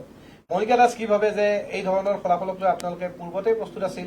বিজেপিয়ে বিশেষভাৱে কৈ আছিল যে আমাৰ মিছন 80 হ'ব, মিছন 100 হ'ব, এবাৰ কি মিছন 100+? 100+ যেনে লাগিছে এতিয়া। মানে কি, প্ৰথমতে 2-এটা সমস্যাৰ কাৰণে মানুহে অকণমান চিন্তা কৰি আছিল। এইটো চবেই জানে যে কোনকেইটা সমস্যাৰ কাৰণে মানুহে অকণমান চিন্তা কৰিছিল যে এনেকুৱা হ'ব পাৰে। কিন্তু এতিয়া যিটো মই দেখিছোঁ, ৰাইজৰ যিটো সমৰ্থন বা জনাদেশ দিছে, এতিয়া আমি 100+ বুলিয়ে ক'ব পাৰোঁ। আৰু BPFৰ যিটো আমি ৰিজাল্ট দেখিছে, মানে তেওঁলোকৰ মানে তাতেও মানে তেওঁলোকক মানে জনসাধাৰণে মানে ভোট দিছে, মানে যিটো যিমানটা সমষ্টি আছে সিমানটাই পাব যেন লাগি আছে মোৰ। 2-এটা যদি হয় কিবা, যদি সেনেকুৱা হ'লেতো 100+এ হ'ব। মানে বিজেপিয়ে পূৰ্বৰ ধৰণে যি পৰিকল্পনা কৰিছিল মিছন 100, তেওঁলোকে মিছন 100 কৰিব গৈ আছে বুলি ক'ব পাৰি। এতিয়া ফলাফল স্পষ্ট আৰু কেইটামান মুহূৰ্ত বাকী।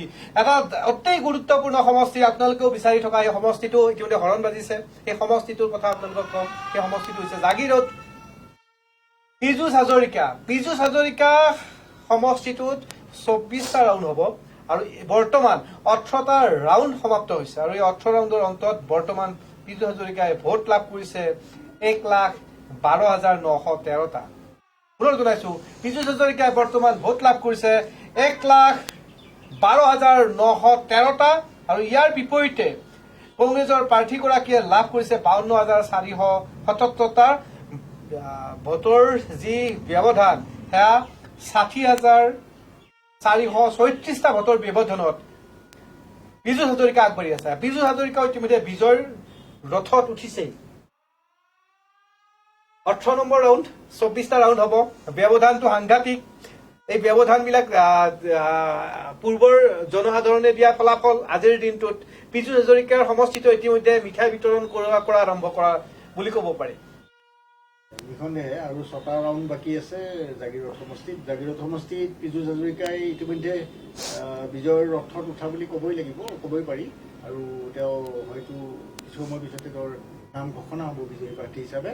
আৰু এটা কথা ক'ব লাগিব, প্ৰতিগৰাকী 126টা সমষ্টিৰ অসমৰ প্ৰতিগৰাকী বিধায়কে পীযুষ হাজৰিকা আৰু হিমন্ত বিশ্ব শৰ্মাৰ দৰে একোগৰাকী বিধায়ক হোৱাৰ চেষ্টা কৰিব লাগে। কাৰণ বিভিন্ন সমষ্টিত বিধায়কৰ কাৰণে প্ৰতি বছৰে কিন্তু ফাণ্ড আহে, এই ফাণ্ডৰ কিন্তু সঠিক ব্যৱহাৰ নহয়। কিন্তু পীযুষ হাজৰিকাই হওক বা হিমন্ত বিশ্ব শৰ্মাই হওক, তেওঁলোকৰ সমষ্টিসমূহত কিন্তু এই ফাণ্ডৰ সঠিক ব্যৱহাৰ কৰিছে, যাৰ ফলাফল, যাৰ উন্নয়ন, সেই উন্নয়নৰ ফলাফল কিন্তু এই সমষ্টিবাসী ৰাইজে পাইছে আৰু তাৰ ফলাফলো আজি সমষ্টিবাসীয়ে প্ৰাৰ্থীসকলক দিছে। আৰু বিভিন্ন কাৰণত সেই এটা কথাই ক'ব পাৰি যে উন্নয়নৰ বিষয়টো যিহেতু এইবাৰ নিৰ্বাচনৰ প্ৰধান বিষয় হিচাপে গণ্য কৰিছে ভোটাৰে, আমি বিভিন্ন অঞ্চল, বিভিন্ন সমষ্টি ঘূৰি এই কথাই গম পাইছিলোঁ। গতিকে উন্নয়নৰ প্ৰসংগক লৈয়ে কিন্তু এইবাৰ ভোটাৰে ভোট দিছে আৰু সেই ভোটৰ ফলাফলো আমি লাহে লাহে দেখিবলৈ পাইছোঁ। নিশ্চয়কৈ আকৌ হৰণ বাজিছে। এটা বিশেষ আপডেট দিম আপোনালোকক। সেয়া হৈছে পীযুষ হাজৰিকাৰ পিছতে জয়ন্ত মল্লবৰুৱাৰ কথা ক'ব লাগিব যে নলবাৰী সমষ্টিত বৰ্তমান কেনেধৰণে অগ্ৰগতি লাভ কৰিছে সেয়া আপডেট আপোনালোক দিম।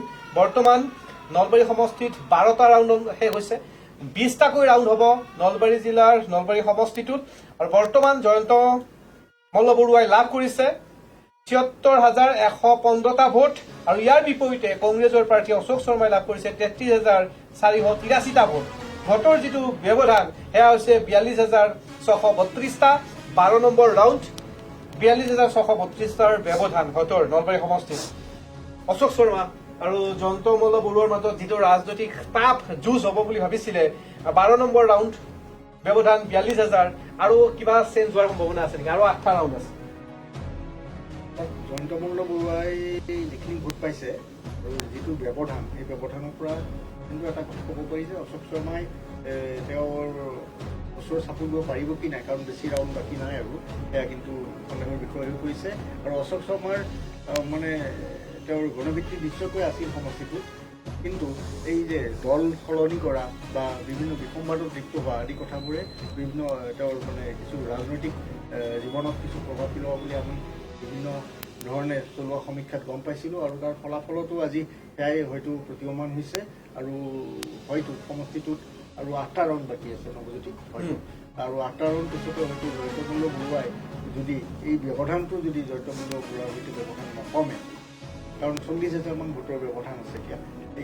এই ব্যৱধান নকমিলে কিন্তু জয়ন্তমল্ল বৰুৱাই হয়তো অকণমান পিছত বিজয়ী প্ৰাৰ্থী হিচাপে নিশ্চয়কৈ ধন্যবাদ জ্ঞাপন কৰিছোঁ আকৌ এটা হৰণ বাজিছে আকৌ আপডেট আপোনালোকক দিম পিছেৰে আমাক স্ক্ৰীণত দেখাইছে আপোনালোকে স্ক্ৰীণত আমাক দেখিছে ডিবি নিউজৰ ষ্টুডিঅ'ত এই মুহূৰ্তত আছে দ্য আছাম ৰাইজিং ইংৰাজী দৈনিক বাতৰি কাকতখনৰ এক্সিকিউটিভ এডিটৰ দুলাল মিশ্ৰ আনহাতে মোৰ সোঁফালে আছে বিজেপি কৃষি মৰ্চাৰ আইন আহ্বায়িকা মনিকা দাস এওঁলোক মনিকা দাসে ইতিমধ্যে মুখত হাঁহি কাৰণ তেওঁলোকৰ চৰকাৰ আহিব গৈ আছে বিশ্লেষণ কৰি আছে দুলাল মিশ্ৰ দাই আৰু আপোনালোকৰ যিকোনো সমষ্টিৰ আপোনালোকে নাম লিখিব পাৰে খোৱাঙৰ কথা লিখিছে আমি আপোনালোকক জনাম বিভিন্ন সমষ্টিৰ নাম আপোনালোকে যিসকলে চাই আছে ইউটিউব অথবা সামাজিক মাধ্যমত আপোনালোকে সমষ্টিৰ নামসমূহ লিখক আমি আপডেট দিম নলবাৰী জিলাৰ আন এটা সমষ্টি টিহু নৱগঠিত এটা সমষ্টি আৰু টিহু সমষ্টিত এতিয়া 8 নম্বৰ ৰাউণ্ড সমাপ্ত 19টাকৈ ৰাউণ্ড হ'ব আৰু 8 নম্বৰ ৰাউণ্ডৰ সমাপ্তৰ পিছত চন্দ্ৰমোহন পাটোৱাৰীয়ে তাত ভোট লাভ কৰিছে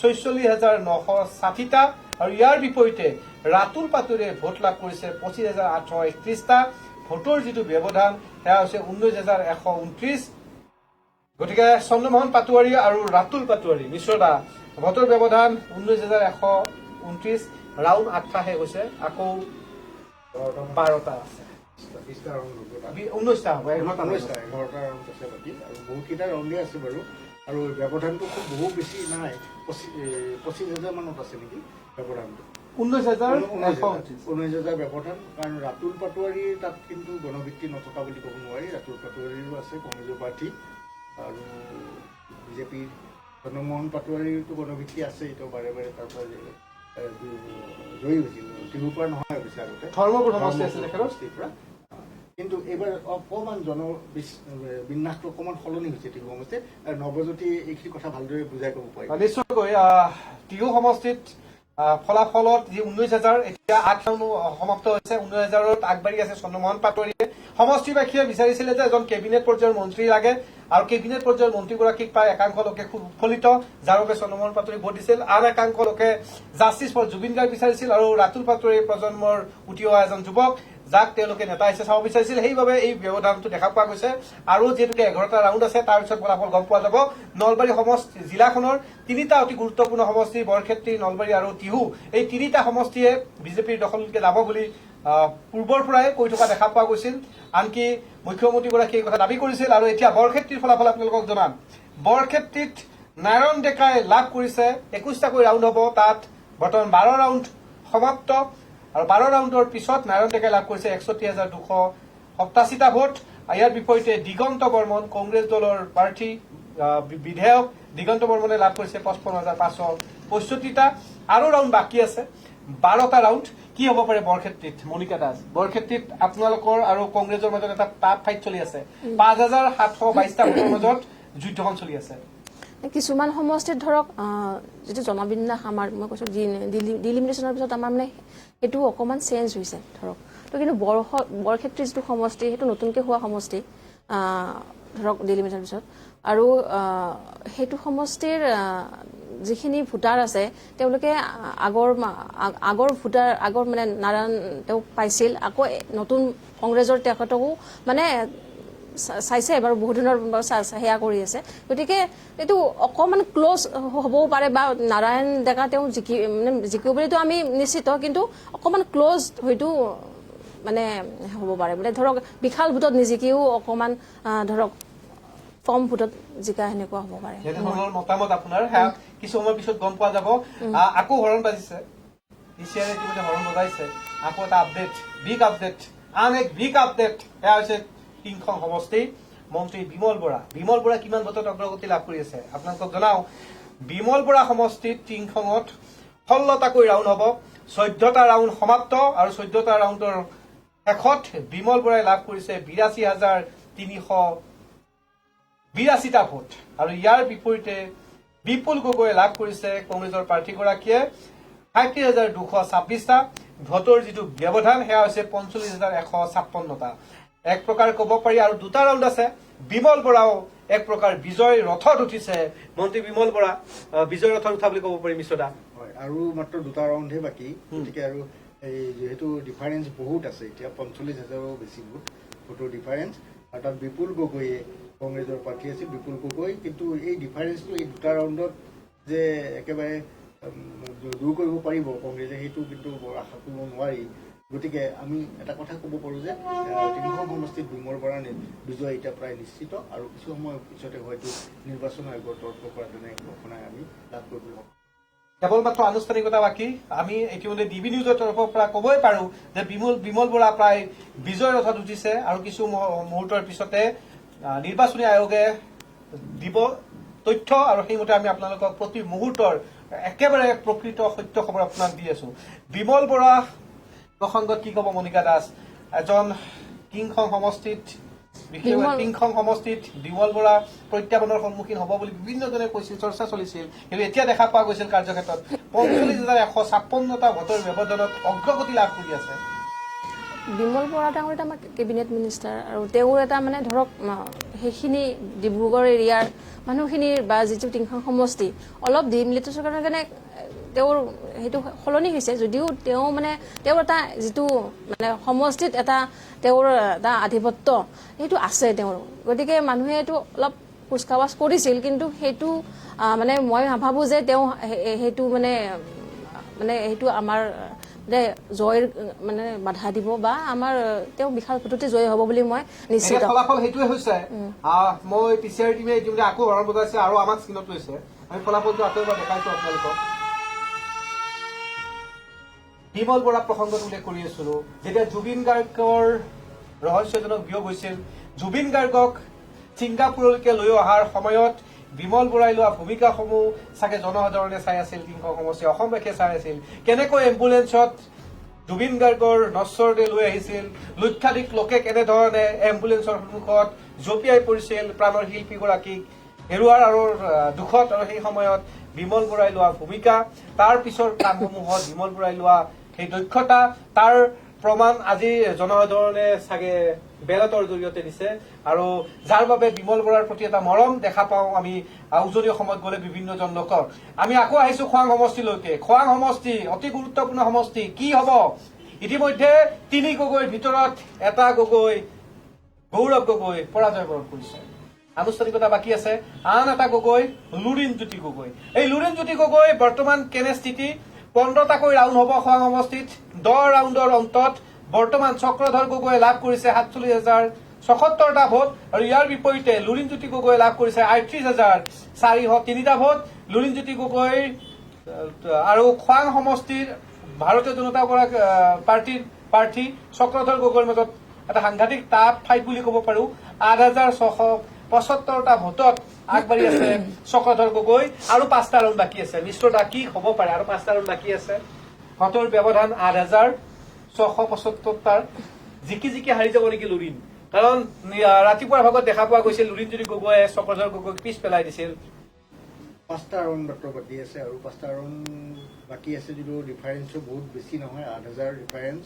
গতিকে এই 5টা ৰাউণ্ডত আৰু কিমানটা EVM গণনা কৰিব লগা আছে সেই তাৰ ওপৰতো নিৰ্ভৰ কৰিব। কিন্তু চক্ৰধৰ গগৈয়ে ৰাতিপুৱাৰ ভাগত বহুখিনি পিছ পৰি আছিল, কিন্তু আগবাঢ়ি আছিল লুৰিণজ্যোতি গগৈ। এতিয়া 8,000 ভোটৰ যিটো ডিফাৰেঞ্চ আহিছে আৰু ৰাউণ্ড আছে 5টা, এই অংকটো অকণমান মানে জটিল হৈ আছে এইকাৰণে, কাৰণ নেক টু নেক কিন্তু ফাইট এটা হৈ আছে তাত ৰাতিপুৱাৰ পৰাই। গতিকে আৰু এই 5টা 2টা বা 3টা ৰাউণ্ড লোৱাৰ পিছতে গোটেই ছবিখন স্পষ্ট হৈ পৰিব। আমি আকৌ যদি যাওঁ, ধেমাজিত ইতিমধ্যে বিজয় সাব্যস্ত কৰিছে। সেই খবৰ আপোনালোকক জনাই আছো, য'ত শিক্ষামন্ত্ৰী ৰণোজ পেগু বিজয় সাব্যস্ত কৰিছে। এইবাৰ দুলীয়াজানত আহিছো। দুলীয়াজানত ৰামেশ্বৰ তেলী বৰ্তমান 14 নম্বৰ ৰাউণ্ড সমাপ্ত, তাত 18টাকৈ ৰাউণ্ড হ'ব আৰু ৰামেশ্বৰ তেলীয়ে লাভ কৰিছে 58,922টা ভোট আৰু ইয়াৰ বিপৰীতে ধ্ৰুৱ গগৈ কংগ্ৰেছৰ প্ৰাৰ্থীগৰাকীয়ে লাভ কৰিছে 50,959টা ভোটৰ যিটো মাৰ্জিন বা ব্যৱধান সেয়া হৈছে 79,063টা, এটা বৃহৎ এটা ডিফাৰেন্স। আকৌ যেন ৰামেশ্বৰ তেলীয়ে তাত বিজয় সাব্যস্ত কৰিব EVM-ৰ 14 নম্বৰ ৰাউণ্ডত, তাকে জনাইছে। দুলীয়াজানৰ খবৰ মনিকা দাস। ইতিমধ্যে উজনি অসমত দেখা পাইছো যে বিজয় বিজেপি সাংঘাতিক ৰূপত কৰিছে। এতিয়া এইটো যিটো সমস্যাৰ কথা কৈছে আপুনি, তাতে মানে মানুহে সন্দেহ প্ৰকাশ কৰিছিল যে এইবাৰ ৰামেশ্বৰ তেলীৰ নেক টু নেক মানে ফাইট হ'ব বা তেওঁৰ মানে জিকাটো কঠিন হ'ব, এনেকুৱা ধৰণৰ কথা মানে ওলাইছিল। কিন্তু এতিয়া যিটো দেখা গৈছে যে মানুহৰ বা চাহ বাগিচা নতুনকৈ সমষ্টি দুটা তাতে ইনক্লুড হৈছে, দুটা নে তিনিটা, গতিকে সেই সমষ্টিৰ মানুহখিনি তেখেতক যিহেতু মানে প্ৰতিনিধি হয় এটা তেওঁলোকৰ, গতিকে ভোট তেওঁ যথেষ্ট সংখ্যক বৃদ্ধি মানে বহুত পাইছে আৰু যিটো মানে মানুহে সন্দেহ কৰিছিলে সেইটো এতিয়া মানে এটা মিছা বুলি আমি প্ৰমাণিত হৈছে। গতিকে আগতে এটা টাফ ফাইটৰ এটা চিন্তা কৰা হৈছিল আৰু খোৱাং যিটো সমষ্টি, এইটো নতুন সমষ্টি, সেইটো সমষ্টিটো এটা মানে টাফ ফাইটৰ কথা চিন্তা কৰা হৈছিল। কিন্তু এতিয়া দেখা যাওক আৰু কেইটামান ৰাউণ্ড বাকী আছে কেনেকুৱা হয়। কিন্তু মই কওঁ যে অজপৰ যিটো তেওঁলোকৰ যিটো ফাউণ্ডেশ্যন এতিয়ালৈকে ভালকে গঢ়ি উঠা নাই, মই ক'ব বিচাৰোঁ। আৰু যিটো আমাৰ ভাৰতীয় জনতা পাৰ্টীৰ যিটো ফাউণ্ডেশ্যন, মানে ওপৰৰ পৰা তললৈকে যিটো ষ্ট্ৰাকচাৰ, আমাৰ পৃষ্ঠা প্ৰমুখলৈকে এটা পৃষ্ঠালৈকে আমি নেক টু নেক মানুহৰ লগত কানেকশ্যন কৰোঁ। গতিকে সেইবিলাক কাম বুথৰ লেভেললৈকে আমি কাম কৰিছোঁ। গতিকে যিটো আমাৰ পৃষ্ঠা প্ৰমুখৰ দায়িত্ব বা আমি গোটেইখিনি যে আমাৰ এটা সংগঠন আছে, সেইটোৰ কাৰণে মই ভাবোঁ যে আমাৰ তাতে আগবাঢ়ি যাব বা লুৰিনে নতুনকৈ সোমাইছেহে মাত্ৰ, তেওঁ কেনেকৈ মানে সমষ্টিটো অধিকাৰ কৰিব বুলি মই মানে ভবা নাই। আমাৰ সংগঠন আছে। নিশ্চয়কৈ আমি আন এটা সমষ্টিলৈকে আহিছো। 92 নং নাহৰকটীয়া সমষ্টি। তৰংগ গগৈ বৰ্তমান ভোট লাভ কৰিছে, তাত 15টা ৰাউণ্ড হ'ব। 11 ৰাউণ্ডৰ অন্তত তৰংগ গগৈ লাভ কৰিছে 61,497টা ভোট আৰু ইয়াৰ বিপৰীতে কংগ্ৰেছৰ প্ৰাৰ্থীগৰাকীয়ে লাভ কৰিছে 17,996টা। এক প্ৰকাৰ বৃহৎ পৰাজয় বুলি ক'ব লাগিব তাত কংগ্ৰেছৰ প্ৰাৰ্থীগৰাকীৰ। 43,501টা ভোটত আগবাঢ়ি আছে আৰু মাত্ৰ 4টা ৰাউণ্ড বাকী আছে আৰু এই 4টা ৰাউণ্ডত তৰংগ গগৈৰ ভোটৰ পৰিমাণ বাঢ়িবহে। সমষ্টিটোত যিটো মানে ট্ৰেণ্ড চলি আছে এতিয়া, সেই ট্ৰেণ্ড মতে তৰংগ গগৈ বিজয়ী হোৱাটো প্ৰায় নিশ্চিত হৈ পৰিছে আৰু হয়তো অলপ পিছতে ইয়াৰ ঘোষণা হ'ব, কাৰণ ডিফাৰেন্সটো বহুত বেছি হৈ আছে আৰু 4টা ৰাউণ্ডত ইমানখিনি ডিফাৰেন্স যে দূৰ কৰিব পাৰিব সেয়া কিন্তু সন্দেহৰ বিষয় হৈছে। গতিকে তৰংগ গগৈ বিজয়ী হোৱাৰ খবৰ হয়তো আমি আৰু কিছুমানৰ পিছত পাম, কিন্তু তাৰ বাবে আমি 4টা ৰাউণ্ডৰ গণনাৰ বাবে অপেক্ষা কৰিব লাগিব। আৰু এটা কথা মই ক'ব বিচাৰোঁ, তাৰমানে ধৰক দুলীয়াজান সমষ্টি যিটো চাহ বাগিচাৰ কথা কৈছে, চাহ বাগিচাৰ মানুহখিনি আমাৰ 28,000 মানুহক 28 মানুহক মানে ভূমিপট্টা দিয়া হৈছিল এইবাৰ চাহ বাগিচাৰ মানুহক। গতিকে সেইটো এটা আমাৰ মানে ডক্টৰ হিমন্ত বিশ্ব শৰ্মা ডাঙৰীয়া আৰু প্ৰধানমন্ত্ৰী মানে নৰেন্দ্ৰ মোদী ডাঙৰীয়াৰ এটা বৃহৎ মানে ভাল সফলতা, বিজেপিৰ এটা ভাল সফলতা বুলি ক'ব বিচাৰোঁ। কাৰণ ইমানখিনি মানে খিলঞ্জীয়া ভূমিপুত্ৰ মানুহক মানে আমাৰ মাটিৰ পট্টা প্ৰদান কৰিছে আৰু তেওঁলোকৰ পৰা বহুত মানে এটা গণ্ডগোল চলি আছিল। তেওঁলোকৰ যিখিনি মানে স্থানীয় মাটি মানে ঘৰ দিয়াৰ কিবা এটা প্ৰব্লেম চলি আছিল। গতিকে এইখিনি দিয়াত মানে মানুহখিনি যথেষ্ট ভাল পাইছে আৰু সেইকাৰণে তাৰ ফলাফল হিচাপে এনেধৰণে ৰাইজে ভোট দিয়া বুলি উল্লেখ কৰিছে। এক প্ৰকাৰ আপোনালোকৰ দলৰ ৰাজনৈতিকভাৱে এই ধৰণৰ আঁচনিসমূহে সহায় কৰিছে বুলি আপুনি উল্লেখ কৰিছে। আন এটা সমষ্টিলৈকে আহিছো। সোণাৰী সমষ্টিত বৰ্তমান ধৰ্মেশ্বৰ কোঁৱৰে ভোট লাভ কৰিছে 41,112টা আৰু ইয়াৰ বিপৰীতে কংগ্ৰেছৰ প্ৰাৰ্থীগৰাকী উপল গগৈ, তেখেতে ভোট লাভ কৰিছে 30,324টা। ভোটৰ আমি যদি চাওঁ ব্যৱধান বেছি নহয়, প্ৰায় 1,700টা ভোটৰ এটা ডিফাৰেন্স হৈ আছে। গতিকে সোণাৰীত 21টা সমষ্টিৰ ভিতৰত 21টা ৰাউণ্ডৰ ভিতৰত 12টা ৰাউণ্ড হ'ল আৰু এই যুঁজখন টাফ হ'ব আৰু 10টা ৰাউণ্ড বাকী আছে আৰু তেওঁলোকৰ ডিফাৰেন্সটো বহুত কম। গতিকে এই মুহূৰ্ততে এটা কিন্তু স্পষ্ট ছবি ফুটি উঠা নাই, কাৰণ 10টা ৰাউণ্ড বৰ কম নহয়, তাত বহুত ভোট থাকে সোমাই। গতিকে এই মুহূৰ্তত ক'ব পৰা হোৱা নাই সমষ্টিটোৰ বিষয়ে, কিন্তু আৰু 4-5টামান ৰাউণ্ডৰ পিছত নিশ্চয়কৈ স্পষ্ট হৈ পৰিব সমষ্টিটো। আন এটা বিগ আপডেট দিম, আন এটা বিগ নিউজ আপোনালোকক দিব বিচাৰিছো। অতি গুৰুত্বপূৰ্ণ সমষ্টি নাজিৰা, ইতিমধ্যে হৰণ বাজিছে। এই নাজিৰা সমষ্টিৰ আপোনালোকক আপডেট দি আছো নাজিৰা সমষ্টিটোত কংগ্ৰেছৰ প্ৰাৰ্থী দেৱব্ৰত শইকীয়া পিছ পৰি আছে প্ৰায় 26,638টা ভোটত। তাত 17টাকৈ ৰাউণ্ড হ'ব আৰু বৰ্তমান 10 ৰাউণ্ড শেষ আৰু তাত ময়ূৰ বুঢ়াগোহাঁই 58,376টা ভোট লাভ কৰিছে আৰু ইয়াৰ বিপৰীতে দেৱব্ৰত শইকীয়াই লাভ কৰিছে 31,738টা। 10 নম্বৰ ৰাউণ্ড শেষ। বিশ্বদা কি হ'ব বিৰোধী দলৰ দলপতি দেৱব্ৰত শইকীয়া বৰ্তমান কিন্তু 10 নম্বৰ ৰাউণ্ডৰ পিছত পিছ পৰি আছে প্ৰায় 26,000 ভোটৰ ব্যৱধান। কংগ্ৰেছৰ মানে ভিউ যিখিনি প্ৰাৰ্থী এগৰাকী আছিল এতিয়াও যিখিনি ডিফাৰেঞ্চ এতিয়াও 10টামান ৰাউণ্ড বাকী আছে তাত আৰু ডিফাৰেঞ্চটো মোটামুটি 25,000ৰ ওপৰত হ'ব। গতিকে এই 10টা ৰাউণ্ডত 25,000 কিন্তু বৰ এটা সৰু অংক নহয় এইটো। গতিকে দেৱব্ৰত শইকীয়াৰ কাৰণেও এটা বৰ চেলেঞ্জিং হ'ব তাত বিজয় সাব্যস্ত কৰাটো। এতিয়া 10টা ৰাউণ্ডৰ ভিতৰত আৰু 5টামান ৰাউণ্ড তাত যাব লাগিব। আৰু এটা কথা ঠিক যে গৌৰৱ গগৈ ইতিমধ্যে পৰাজয় স্বীকাৰ কৰিছে, পৰাজয় বৰণ কৰিছে। যদি দেৱব্ৰত শইকীয়াৰ ক্ষেত্ৰতো একেদশাই হয় তেন্তে কিন্তু আকৌ কংগ্ৰেছৰ ক্ষেত্ৰত এটা বৰ ডাঙৰ প্ৰত্যাঘাত হ'ব এইটো এটা। কিন্তু এই মুহূৰ্তত আমি ক'ব নোৱাৰোঁ যে দেৱব্ৰত শইকীয়া বিজয়ী হ'ব নে পৰাজিত হ'ব, কাৰণ 10টা যিহেতু ৰাউণ্ড বাকী আছে কিন্তু ডিফাৰেঞ্চটো বহুতখিনি বেছি হৈ আছে এতিয়া 25,000ৰ ওপৰত। গতিকে সেই ডিফাৰেঞ্চটো কিমান কমি আহে লাহে লাহে এই 10টা ৰাউণ্ডত তাৰ ওপৰত বহুত কথা নিৰ্ভৰ কৰিব। আন এটা সমষ্টি মাজুলীত ইতিমধ্যে ফুকন গাম প্ৰায় 32,280টা ভোটত আগবাঢ়ি আছে। এক প্ৰকাৰ বিজয় বুলি ক'ব পাৰি, কাৰণ তাত 14টা ৰাউণ্ড আছে, 12টা ৰাউণ্ড শেষ হৈছে, আনুষ্ঠানিকতা বাকী আছে। এক প্ৰকাৰ বিজয় ঘোঁৰাত উঠি এতিয়া বিজয়ৰ হাঁহি মাৰিছে শেষ হাঁহি মাজুলীত ফুকন গাম। আৰু ইয়াৰ বিপৰীতে কংগ্ৰেছৰ প্ৰাৰ্থীগৰাকীয়ে 38,759টা ভোট পাইছে, 32,280টা ভোটৰ ব্যৱধান। ফুকন গাম আকৌ এবাৰ মাজুলীত বিজেপিৰ চৰকাৰ। বিশেষভাৱে মাজুলীক লৈ আপুনি কি ক'ব মনিকা দাসে? মাজুলীবাসীয়ে ইতিমধ্যে আকৌ এবাৰ বিজেপিক সমৰ্থন কৰিছে। মানে মাজুলী বা আপাৰ আছামৰ যিখিনি মানে মানুহ এতিয়া এইবাৰ মানে ভোটৰ যিটো মানে জনাদেশ দেখিছোঁ, আপাৰ আছামৰ মানুহখিনি এইবাৰ অকণমান তেওঁলোকৰ মাইণ্ডছেটটো সলনি কৰা অনুভৱ হৈছে। মানে ধৰক আগতে যিটো মানে তেওঁলোকে ভোট দিছিল বা তেওঁলোকৰ নিজৰ মানুহ বেয়া সেনেকুৱা ধৰণৰ ভোট দিব বা এটা সেয়া আছিল, কিন্তু এইবাৰ ভাবিছে কি ডেভেলপমেণ্ট ইমান ধুনীয়া হৈছে বা যিটো মানে ডেভেলপমেণ্টৰ আমাৰ ভাৰতীয় জনতা পাৰ্টীৰ ইছ্যু আৰু সেইটোক যিটো কংগ্ৰেছে মানে যিটো মানে অভিযোগ দিছে বা এইটো মানে বিপৰীতে এইটো কৰা নাই বা কি ধৰণৰ তেওঁলোকৰ মানে এটা বিৰোধীৰ মনোভাৱ, সেইটো আমাৰ ডেভেলপমেণ্টৰ ইছ্যুটোক তল পেলাব পৰা নাই। তেওঁলোকৰ যিখিনি মানে আমাক অভিযোগ লগাইছে সেইবিলাক অভিযোগে আমাৰ মানে উন্নয়নটো তল পেলাব পৰা নাই। যিখিনি আছে মানে চকুত পৰিছে আৰু যোৱাবাৰ হয়তো তেওঁলোকে অলপ ভুল কৰিছিল, জনসংখ্যা কাম হোৱা নাই, মাজুলীৰ যথেষ্টখিনি কাম হোৱা নাই, ডেভেলপমেণ্ট হোৱা নাই, কিন্তু তেওঁলোকে ভাবিছে যে এইবাৰ মানে আকৌ এবাৰ মাজুলীত বিজেপি জনসাধাৰণে সমৰ্থন কৰিছে। মই মৰিয়নিত যাব বিচাৰিম। মৰিয়নিৰ আমাৰ সতীৰ্থ কৃষ্ণ প্ৰসাদৰ সৈতেও আমি সংযোগ কৰিবলৈ চেষ্টা কৰিম। মৰিয়নিত বিশেষভাৱে চৰ্চা চলি আছিল যে মৰিয়নি সমষ্টিত কি হ'ব। ৰূপজ্যোতি কৰ্মী স্থানীয় বিধায়ক আৰু ইয়াৰ বিপৰীতে ডক্টৰ জ্ঞানশ্ৰী বৰা অধ্যাপিকাৰ দৰে চাকৰি বাদ দি আহি নিৰ্বাচনত অংশগ্ৰহণ কৰিছিল ৰাইজৰ দলৰ বিৰোধী ঐক্যৰ প্ৰাৰ্থী ডক্টৰ জ্ঞানশ্ৰী বৰা। আৰু তাত 15টাকৈ ৰাউণ্ড হ'ব। বৰ্তমান 9 নম্বৰ ৰাউণ্ড চলি আছে।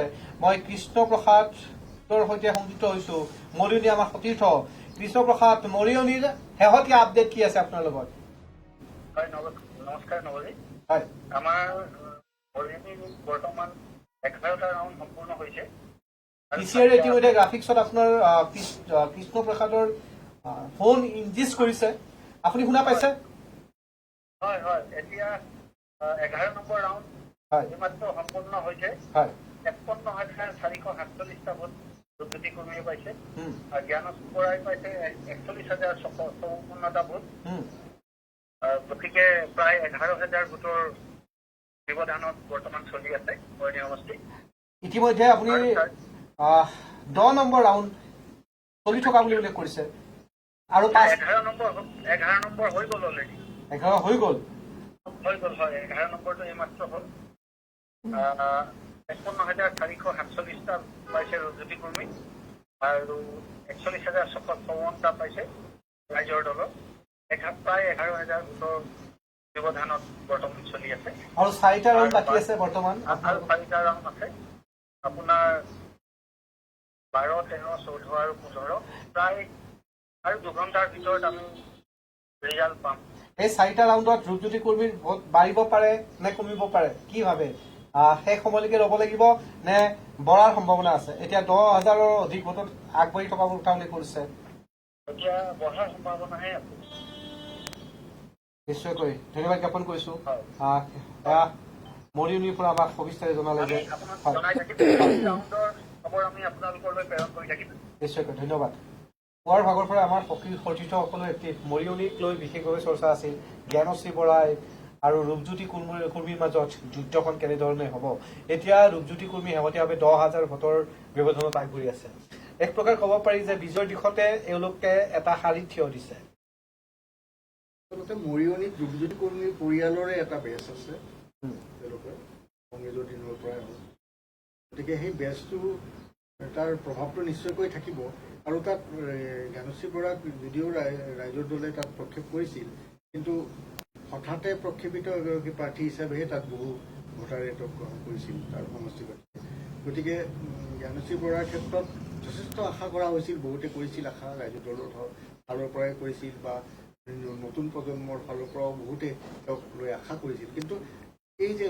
মৰিয়নি সমষ্টিত যিটো ৰূপজ্যোতি কুৰ্মীৰ পৰিয়ালৰ যিটো প্ৰভাৱ সেই প্ৰভাৱটো হঠাতে মুচি পেলোৱাটো বৰ টান সেইটো কিন্তু বহুতে বুজি পাইছিল আগতে আৰু তাত চাহ বাগিচাৰ বতৰৰ এটা বিৰাট ভীষণ প্ৰভাৱ এটা আছে সেই প্ৰভাৱটো হয়তো মানে ৰূপজ্যোতি কুৰ্মীৰ ক্ষেত্ৰত ইতিবাচক হৈছে বা জ্ঞানশ্ৰী বৰাৰ ক্ষেত্ৰত হয়তো সিমান ইতিবাচক হৈ উঠা নাই যাৰ কাৰণে ডিফাৰেঞ্চ এটা আহি গৈছে আৰু 4টা ৰাউণ্ড বাকী আছে হয়তো 4টা ৰাউণ্ডৰ ভিতৰত ইমানখিনি ডিফাৰেঞ্চ এটা প্ৰায় 10,000 মান ভোটৰ ডিফাৰেঞ্চ আছে 11,000 ভোটৰ ডিফাৰেঞ্চ এই ডিফাৰেঞ্চটো হঠাতে দূৰ হ'ব কি নাই এই 4টা ৰাউণ্ডত সেয়া কিন্তু সন্দেহৰ বিষয় হৈ পৰিছে গতিকে পূৰ্বৰ যিখিনি তেওঁলোকৰ যি পৰিয়ালৰ যিটো প্ৰভাৱ সেই প্ৰভাৱৰ পৰা লক্ষ্য কৰিলে কিন্তু ৰূপজ্যোতি কুৰ্মীৰ এটা সম্ভাৱনাটো বহু বেছি বুলি এটা মানে ধাৰণা কৰিব পাৰি কিন্তু আমাৰ সতীৰ্থজনেও জনাইছে যে বৃদ্ধি হোৱাৰ সম্ভাৱনা আছে মৰিয়নিত গতিকে এটা কথা ক'ব পাৰি যে মৰিয়নি সমষ্টিত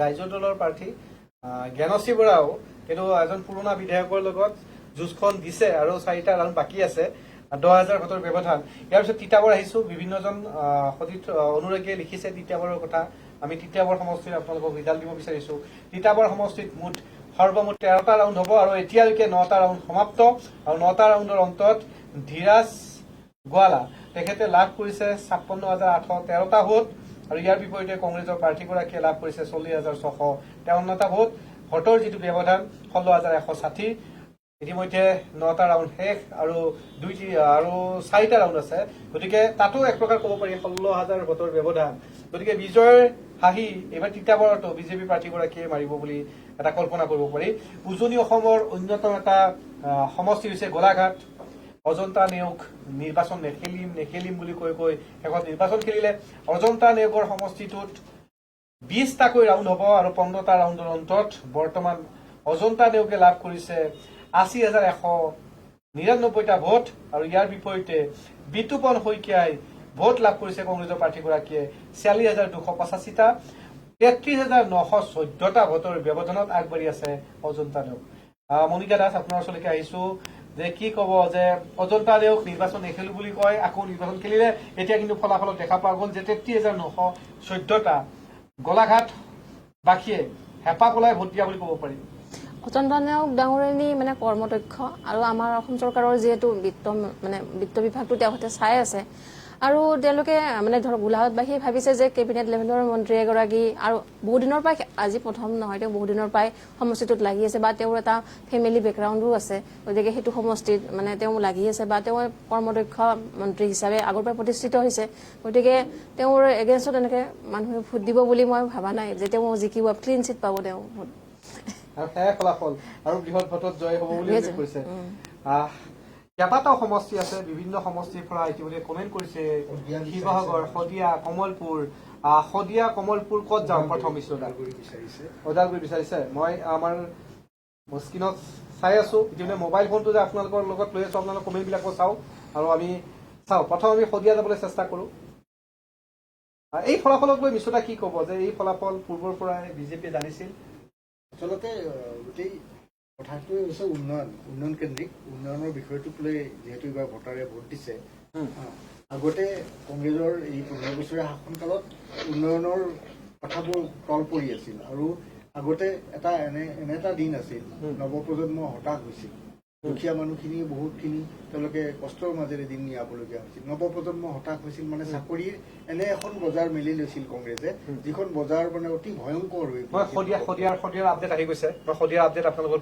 জনাম তাৰপিছত কথা পাতিম যে প্ৰজন্ম কেনেধৰণে আকৃষ্ট হৈছে চৰকাৰখনৰ ওপৰত শদিয়া সমষ্টিত 20টাকৈ ৰাউণ্ড হ'ব আৰু ইয়াৰ ভিতৰত 11টা ৰাউণ্ড সমাপ্ত হৈছে যিসকল অনুৰাগীয়ে বা দৰ্শকে শদিয়া সমষ্টিৰ বিষয়ে জানিব বিচাৰিছিল কমেণ্ট কৰিছে তেওঁলোকক ধন্যবাদ জ্ঞাপন কৰিছো আপুনিও যদি ডিবি নিউজৰ লগত এই মুহূৰ্তত সংযুক্ত হৈছে আপোনাৰ সমষ্টিৰ বিষয়ে জানিব বিচাৰে কমেণ্টত লিখক সমষ্টিৰ নাম আমি আপোনাৰ সমষ্টিত কিমান ৰাউণ্ডত কিমান ভোটত কোনগৰাকী প্ৰাৰ্থী আগবাঢ়ি আছে সবিস্তাৰে জনাম শদিয়া সমষ্টিত 20টাকৈ ৰাউণ্ডৰ ভিতৰত 11টা ৰাউণ্ড সমাপ্ত আৰু ইয়াৰে ভিতৰত এতিয়া ভাৰতীয় জনতা পাৰ্টীৰ প্ৰাৰ্থী বলিন চেতিয়া আগবাঢ়ি আছে 23,487টা ভোটত সৰ্বমুঠ ভোট এই মুহূৰ্তলৈকে তেখেতে পাইছে 56,062টা আৰু ইয়াৰ বিপৰীতে অসম জাতীয় পৰিষদৰ প্ৰাৰ্থী জগদীশ ভূঞা তেখেতে ভোট লাভ কৰিছে 30,575টা 23,487টা ভোটৰ পিছ পৰি আছে কি কব মনিকা দা যে শদিয়া সমষ্টিটো এটা টাফ হ'ব বুলি ভাবিছিলে যে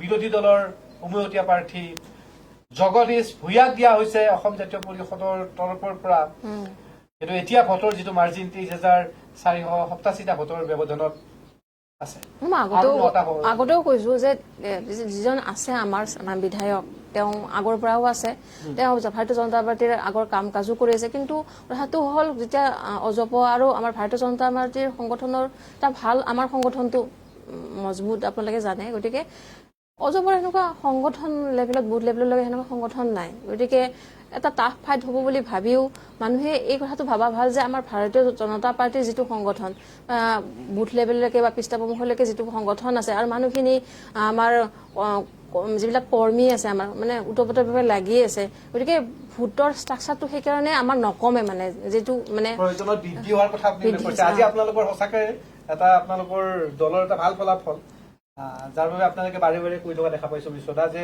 তেওঁলোকৰ সাংগঠনিক ভেটিটো শক্তিশালী গণতন্ত্ৰ যিহেতুকে সংখ্যাৰ খেল আৰু আজি ফলাফল দি আছে আজি প্ৰতিটো কথা বাস্তৱ প্ৰতিটো আপডেট নতুন এইবাৰ আহিছো দমদমা সমষ্টি য'ত দেখা পোৱা গৈছে ৰূপেশ গোয়েলা আৰু ৰূপেশ গোয়েলা বৰ্তমান ভোট লাভ কৰিছে তেওঁৰ সমষ্টিটোত 19টাকৈ ৰাউণ্ড হ'ব 17টা ৰাউণ্ড সমাপ্ত এক প্ৰকাৰ বিজয় ৰথত তেওঁ উঠিছে এক প্ৰকাৰ এই বিজয় ৰথখনত ক্ৰমান্বয়ে বহুকেইজন VVIP নেতাই উঠিবলৈ আৰম্ভ কৰিছে আৰু ইয়াৰ ভিতৰত ৰূপেশ গোয়েলাই বৰ্তমানলৈকে 79,266টা ভোট লাভ কৰিছে আৰু তাৰ বিপৰীতে কংগ্ৰেছৰ প্ৰাৰ্থীগৰাকীয়ে লাভ কৰিছে 28,509টা ভোট ভোটৰ যিটো ব্যৱধান সেয়া হৈছে 50,757টা আৰু কত 2টা ৰাউণ্ড বাকী আছে এক প্ৰকাৰ ৰূপেশ গোয়েলাও বিজয় সাব্যস্ত কৰা বুলি ক'ব পাৰি আনুষ্ঠানিকতা বাকী 2টা ৰাউণ্ডত আৰু কিমান কৰিব বিশ্বদা 50,000 ভোটৰ ব্যৱধানত আগবাঢ়ি আছে ৰূপেশ গোয়েলা অতি বৃহৎ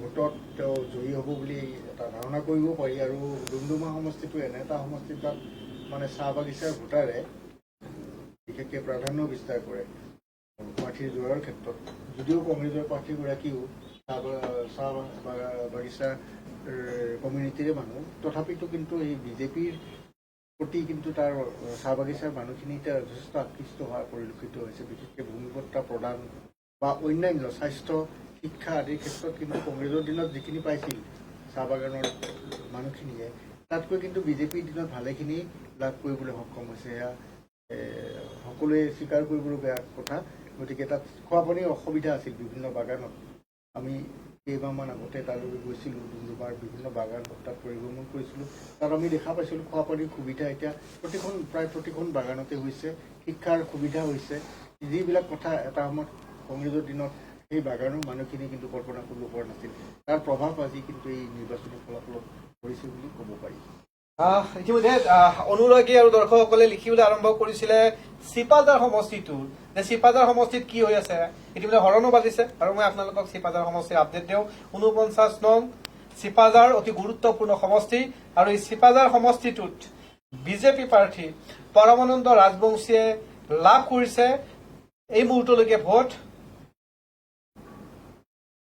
67,627 আৰু ৰাউণ্ড শেষ হৈছে 14 নম্বৰ 21টাকৈ ৰাউণ্ড হ'ব আৰু ইয়াৰ বিপৰীতে কংগ্ৰেছৰ প্ৰাৰ্থীগৰাকীয়ে লাভ কৰিছে 46,428টা ভোট ভোটৰ যিটো ব্যৱধান মাৰ্জিন 21,199টা গতিকে চিপাঝাৰ সমষ্টিটোতো আকৌ এবাৰ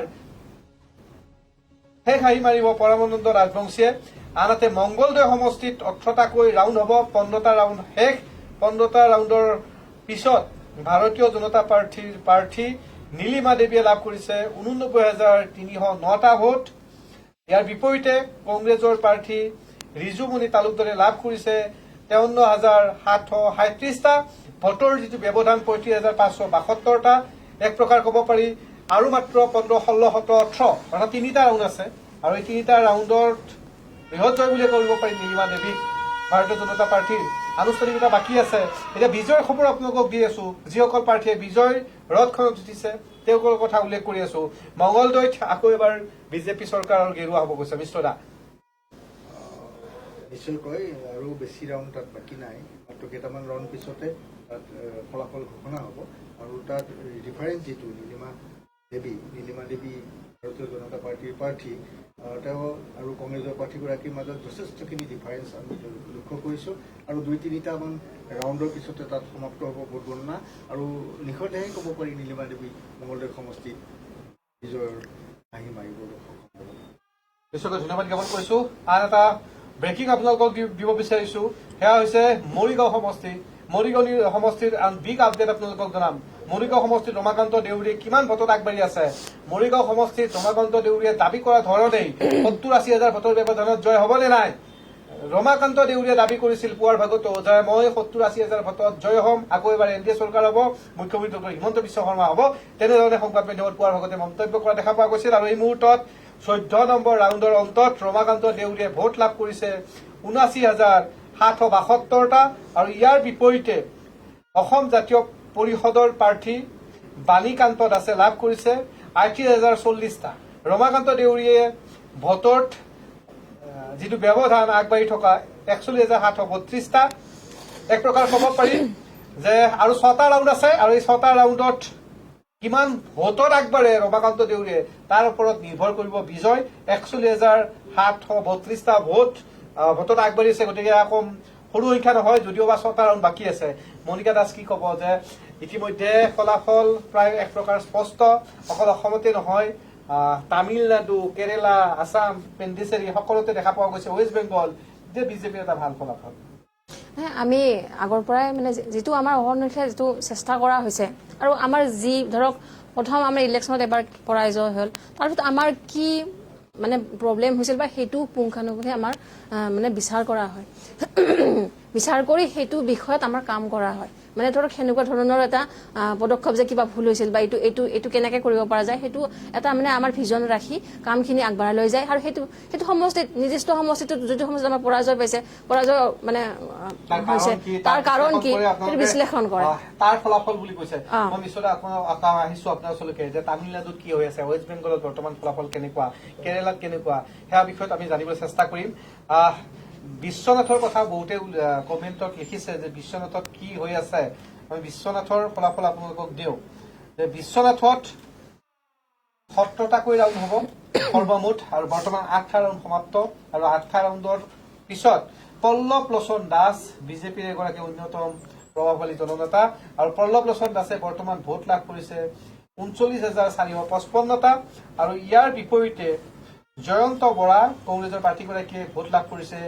24,314টা ভোটৰ যিটো ব্যৱধান সেয়া হৈছে 15,141টা 15,141টা ভোটৰ বিজয় আগবাঢ়ি আছে পল্লৱ লোচন দাস এই ধৰণে আগবাঢ়ি থাকিলে তেখেতেও বিজয় ৰথতে উঠিব পাৰিব আনহাতে মিশ্ৰদা আচলতে আহিছো যে ৱেষ্ট বেংগল তামিলনাডু কেৰেলাৰ এইসমূহ ৰাজ্যত কেনেকুৱা ফলাফল বিজেপি পশ্চিমবংগত বিজেপিৰ চুনামি একদম প্ৰায় স্পষ্ট হৈ গৈছে সম্পূৰ্ণৰূপে এতিয়া বিজেপি তাত পশ্চিমবংগত চৰকাৰ গঠন কৰিবলৈ লাগে 148খন আসন আৰু এতিয়া বিজেপি এই মুহূৰ্তত অগ্ৰগতি লাভ কৰি আছে 194খন আসনত আৰু শাসকীয় তৃণমূল কংগ্ৰেছে এতিয়া আগবাঢ়ি আছে 94খন আসনত গতিকে এই বৃহৎ এটা ব্যৱধান, এই ব্যৱধানটো তৃণমূল কংগ্ৰেছে নিশ্চয়কৈ দূৰ কৰিব নোৱাৰিব বুলি ভাবিব পাৰি। আৰু 194খন আসনৰ ভিতৰত বিজেপিয়ে অকলে 148খন আসন যে লাভ কৰিবলৈ সক্ষম নহ'ব সেয়াও ক'ব নোৱাৰি। গতিকে বিজেপিৰ চৰকাৰ এইবাৰ পশ্চিমবংগত হ'ব বুলি প্ৰায় এক প্ৰকাৰ স্পষ্ট হৈ পৰিছে। আৰু চাওঁ তামিলনাডুৰ ক্ষেত্ৰত টিভিকে এতিয়া 107খন আসনত আগবাঢ়ি আছে আৰু প্ৰতিদ্বন্দ্বী DMK অলপ পিছ পৰি আছে। 67খন আসন তেওঁলোকে আগবাঢ়ি আছে। ADMK আগবাঢ়ি আছে 59খন আসনত। ঠিক তেনেদৰে কেৰালাতো একেদৰে যিটো চিৰাচৰিতভাৱে তাত প্ৰতিপত্তি বৃদ্ধি কৰি থকা দল UDFে 91খন আসন 91খন আসনত আগবাঢ়ি আছে। আৰু UDFে তাত চৰকাৰ গঠন কৰাটো প্ৰায় নিশ্চিত হৈ পৰিছে। আৰু তাত 71খন আসনৰ প্ৰয়োজন চৰকাৰ গঠন কৰিবৰ বাবে। আৰু তাত LDFে এতিয়া আগবাঢ়ি আছে 34খন আসনত। আৰু বিজেপিৰ প্ৰভাৱটো যিহেতু কেৰালাত বহুখিনি কম, আগৰ পৰাই কম, গতিকে বিজেপিয়ে তাত খপনি ভালদৰে ফুটিব পৰা নাই। কাৰণ ৰাজ্যখনৰ জনগাঁথনি, ৰাজ্যখনৰ বিভিন্ন ধৰণৰ ৰাজনৈতিক বাতাবৰণ ইত্যাদিৰ ফলতে বিজেপি ইমান বছৰে তাত ভালদৰে খপনি ফুটিব পৰা নাছিল। তাৰ মাজতো বিজেপিয়ে 2খন আসনত এতিয়া অগ্ৰগতি লাভ কৰি আছে কেৰালাত। গতিকে অকণমান পিছত সন্ধিয়ালৈকে আমি নিঃসন্দেহে জানিবলৈ সক্ষম হ'ম কেৰালাত কোনে চৰকাৰ গঠন কৰে। কিন্তু আমাৰ দৃষ্টিত কেৰালাত হয়তো এইবাৰ UDFে চৰকাৰ গঠন কৰিবলৈ সক্ষম হ'ব। নিশ্চয়কৈ ধন্যবাদ জ্ঞাপন কৰিছো মিশ্ৰদা। ইতিমধ্যে আমাৰ অকল অসমতে নহয়, বাকী অন্যান্য যি 4খন ৰাজ্যত যি নিৰ্বাচনী ফলাফল আমি আপোনালোকক জনাই আছো, ইয়াৰে ভিতৰত ৱেষ্ট বেংগলত এটা সাংঘাতিক ভাল ফলাফল লাভ কৰিছে বিজেপি চৰকাৰে। আমি প্ৰতি ঘণ্টাত পিছত আপোনালোকৰ ওচৰলৈকে আহো। এতিয়া বিদায় ল'ব লাগিব। মনিকা দাসৰ ইতিমধ্যে সময় হৈছে, তেখেতে আকৌ কাৰ্যালয়ত যাব। গতিকে শেষত আপুনি কি জনাই যাব দৰ্শকসকলক? এতিয়া যিহেতু আমাৰ আগন্তুক আপোনালোকে জনাদেশ আহিছে আৰু আমাৰ ভাৰতীয় জনতা পাৰ্টীৰ চৰকাৰ হ'ব। আৰু মুখ্যমন্ত্ৰী ডাঙৰীয়া এতিয়ালৈকে যি কথা কৈছে, মানে সেই প্ৰতিটো কামেই কৰিছে।